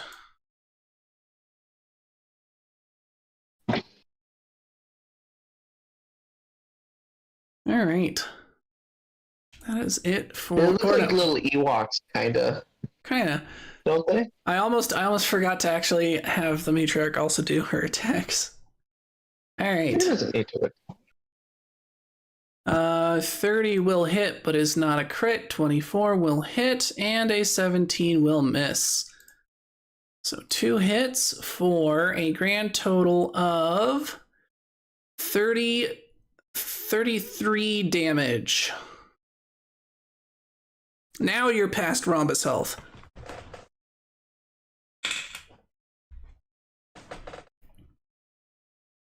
Yeah. And I'm going to need another fortitude check. Here we go. You got this. We believe in you.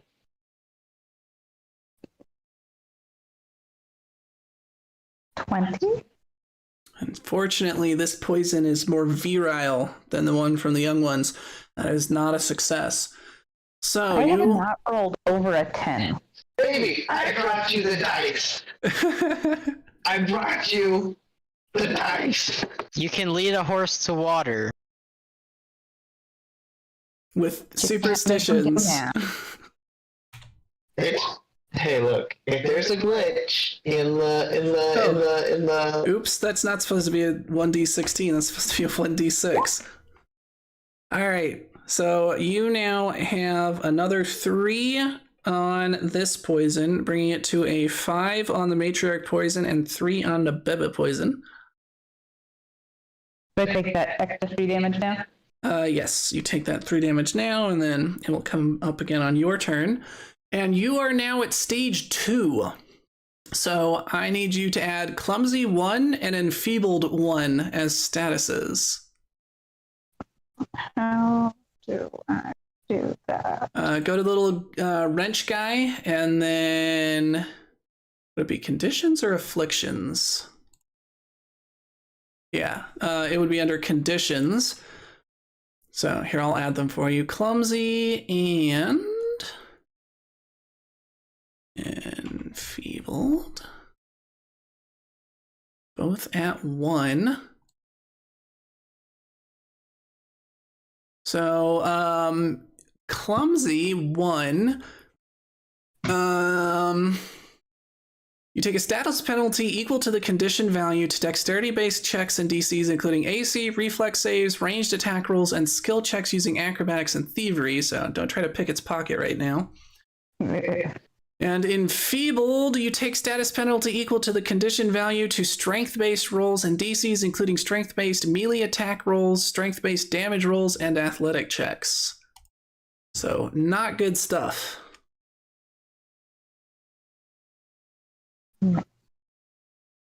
But that is going to be the end of round 4. So, round 5 begins. Akalupu. Yeah. Hit it again. That seems like the way to go.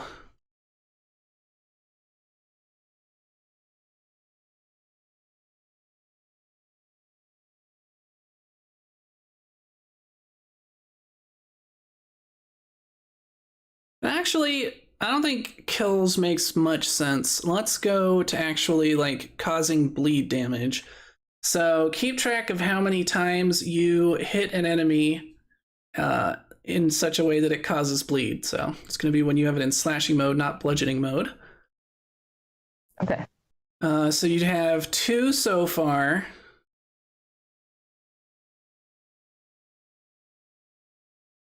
And then every time you get to 10, you're going to get that True Strike bonus. Cool.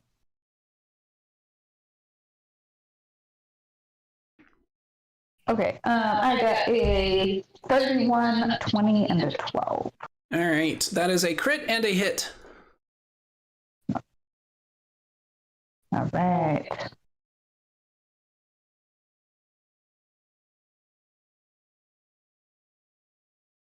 All right, so the crit does 38 damage, and then when it says double per damage, crit only for the bleed. Does that mean it double the bleed damage? Yeah, you can either roll 2d6 or roll 1d6 and multiply it by 2.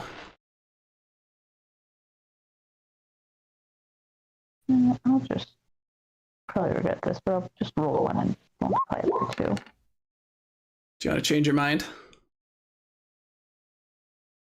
Maybe. All right, 5. All right, so it is now up to 20 bleed damage. It's going to be 2 more hits, so make sure you include those on your progress toward your True Strike. Nice.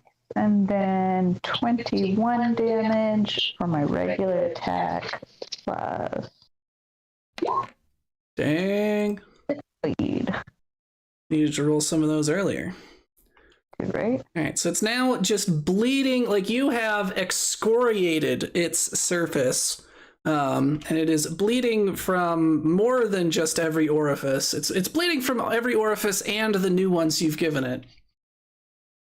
So you are up to 5 on your progress toward activating the Bloodstone.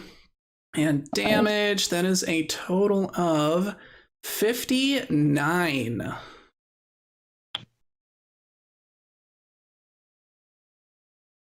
Dang. Which conveniently is more than the number of hit points it had left. So it doesn't doesn't even get the chance to bleed out, which if this hadn't killed it, it probably would have. with 26 bleed damage.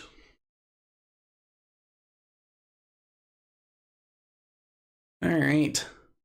So you've been stabbed, you're poisoned, you feel terrible, but Junior grits his teeth and still raging, bellows out a guttural shout that sends shivers down the spines of everyone except Gur, who doesn't know he should be afraid.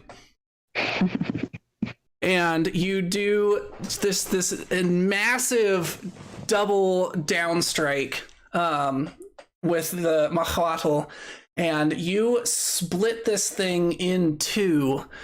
Just goop and bits flying in every direction. And then, still enraged, Akalupu then proceeds to murder all of the little children, Anakin style.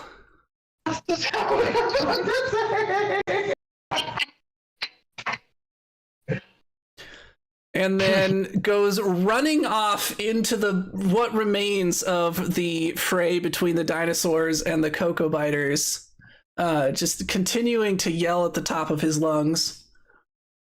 Yes.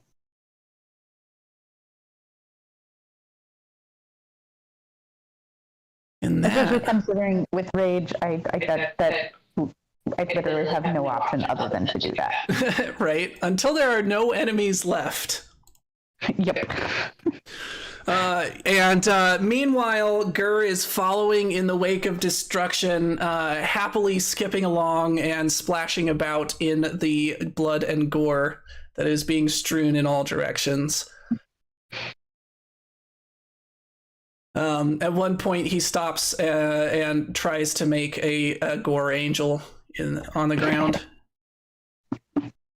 It's fairly successful.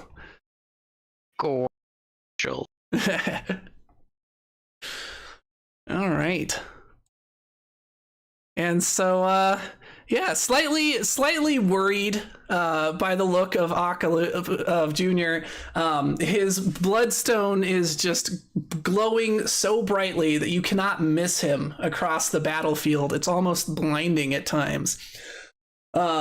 Before finally he comes exhausted and panting and just leans against the side of the tower here, covered head to toe, even though the blood that is covering him is slowly being drawn away up his arm and down the handle of his Mahuatl. Yes. That was fun. We should have battles more often. I like the way I think. But I think we need a sandwich. Yay! We should make a sandwich out of our enemies. I heard that their flesh cooked up is actually pretty good. A little fruity. All right. Those of you in the tower, what are you up to as the battle has now ended and many of the dinosaurs are now dispersing back into the forest? Well, Mono is going to go down and meet her old friend, JB. Yes, because indeed, JB, still being carried on his palanquin by Cocoa Biters, is now approaching the tower.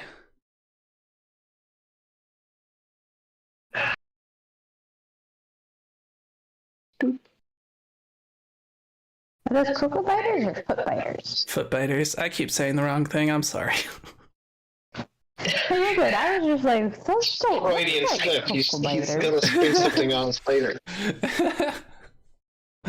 They both have biter in the name. I'm sorry. Yeah, that's tough. Yeah, I mean, to be fair, Akalupu was not very creative when naming either of them. Oh my gosh. Yo. Getting to see a trip. All right. Mono is going to go out and meet JB.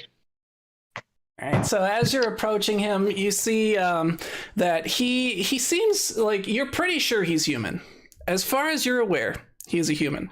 But he seems to have aged.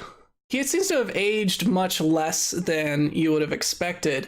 Other than the fact that his extremities seem to be quite weak. It seems like that's why he's being carried by these footbiters. His arms and legs seem to be a bit atrophied, but other than that, he seems the picture of health.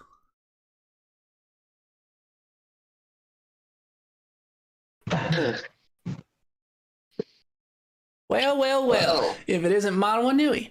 A little birdie, or should I say a little stegosaurus, told me you were in trouble, and I came as quickly as I could. I cannot do this accent. I'm sorry. He might have to go. He might have to go Western. Well. Got to talk like there's something in your mouth at all times. Gotta imbibe the bayou. Be the bayou. Yeah. The Stegosaurus told me that you was in trouble, and I came as quickly as I could. JB. Thank the Lord. I didn't want to say it in front of the others. Their young minds probably wouldn't understand, but I was starting to think that we're in quite a bit of trouble, especially after I took the fifth arrow to the knee. Yeah, you always have been quite bad about getting stabbed from a distance, shall we say. Old arrow magnet. That's what Uncle Lulu used to say. Well, luckily for you, I was on my way here after all. It's my annual pilgrimage to the tower. And besides, I have a feeling this may be my last trip up here. Don't say that, JB. Look a day over. You know, how old are you supposed to? How old exactly are you? Oh, I stopped keeping track a long time ago. You know, when you in the swamp, you start to lose all their meaning, if you know what I mean. Well, come in. But don't worry about old JB. And he thumps his chest. I'm as healthy as a horse. Well, then JB, come in. Won't you have some supper, or maybe I'll let. Oh, indeed. I was thinking quite the same thing. Why, I have my foot biters gathering up the cocoa biters. I'm thinking we can make one mighty fine gumbo here as an offering to the Great Mother. Yes. Yes, the Great Mother. Ah, yes. In fact, keep this on the down low, but I think we may be seeing from her before long.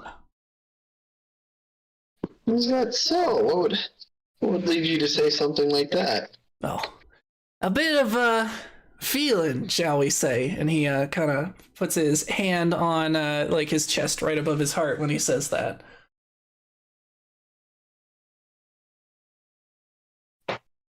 Well, you'll have to tell me more about this later. I think there have been quite a few strange goings on. I've noticed. Quite a few. Oh, this ain't nothing out of the ordinary for this island. Though you certainly have cut down on the number of cocoa biter attacks we can be expecting from this point. We've taken out one of their figureheads. Yes, I do say that we have made quite the dent in the population and the ability to reproduce. Indeed.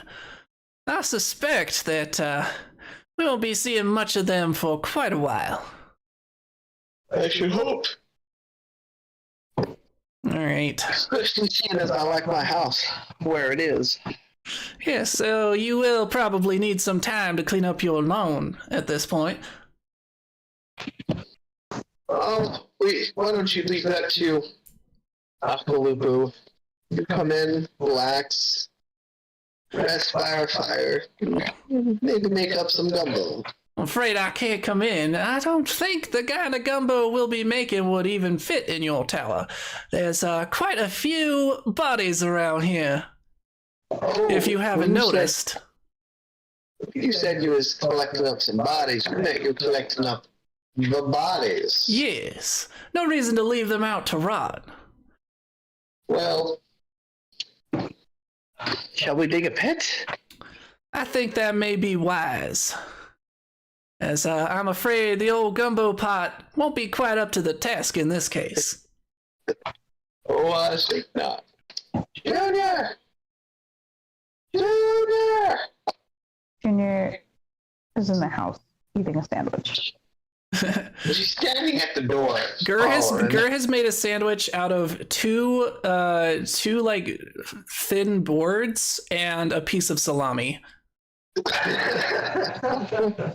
Akalupu is not going to correct him because the less food that Gur quote unquote eats, the better for Akalupu. Yeah.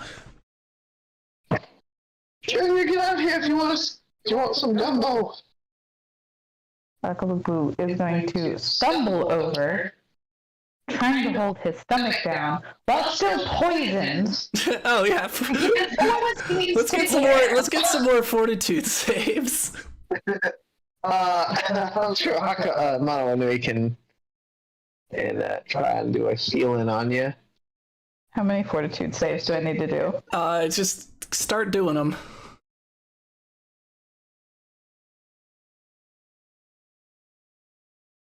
All right, 23. All right, so you are no longer affected by the baby poison.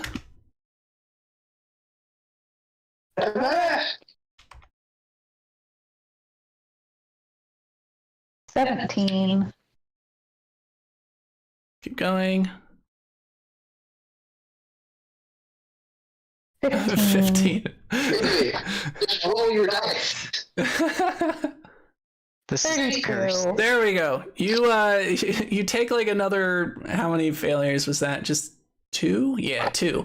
All right, so you take another 10 damage from poison, but you are no longer poisoned.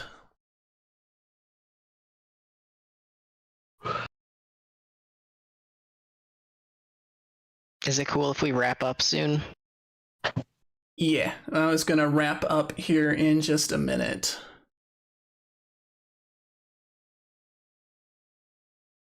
Actually, no, this is probably about as good a time to wrap up as any. I was going to do like one more thing, but we'll leave that till next time. So yeah, let's go ahead and wrap up here, and we will pick up next time with the creation of the giant gumbo. And for now, let's see, what did Junior learn? Junior learned that blood is awesome. Blood for the blood god. That's definitely something that Gur agrees with you on. I feel like you two are going to be great friends. I agree. Also, carrying Gur into battle definitely was a good tactic. Oh yeah, plus you can just throw Gur at people and not have to really feel bad about it if he gets hurt. Right. Because even if he gets destroyed, Burn Bright can just rebuild him. Exactly. Now, don't think too hard about the questions of him being a semi-sentient being or anything like that. All right. What did Ip learn? Ip learned that, well, kind of learned how to use Life Connection, and that it's a good spell. Yeah. You were able to tank that hit for sure, because I don't even think that went through your stamina. Just barely. Oh yeah, just barely. Speaking of which, everyone can do the 15-minute rest and reset their stamina points.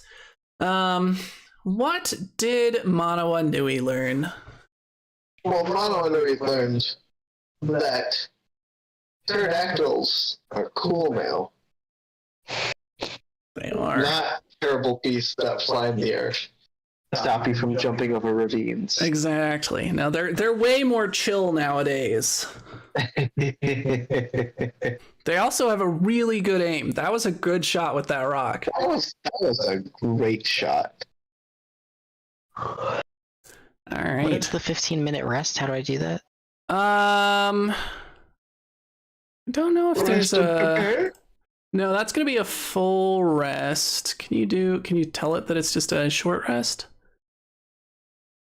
I think you just uncheck reset daily abilities and cast spells. Or no, that's still a night's rest. I think you just have to reset your stamina. So just like go in like you were gonna do damage to it, and then instead say increase. Heal. Okay, got it.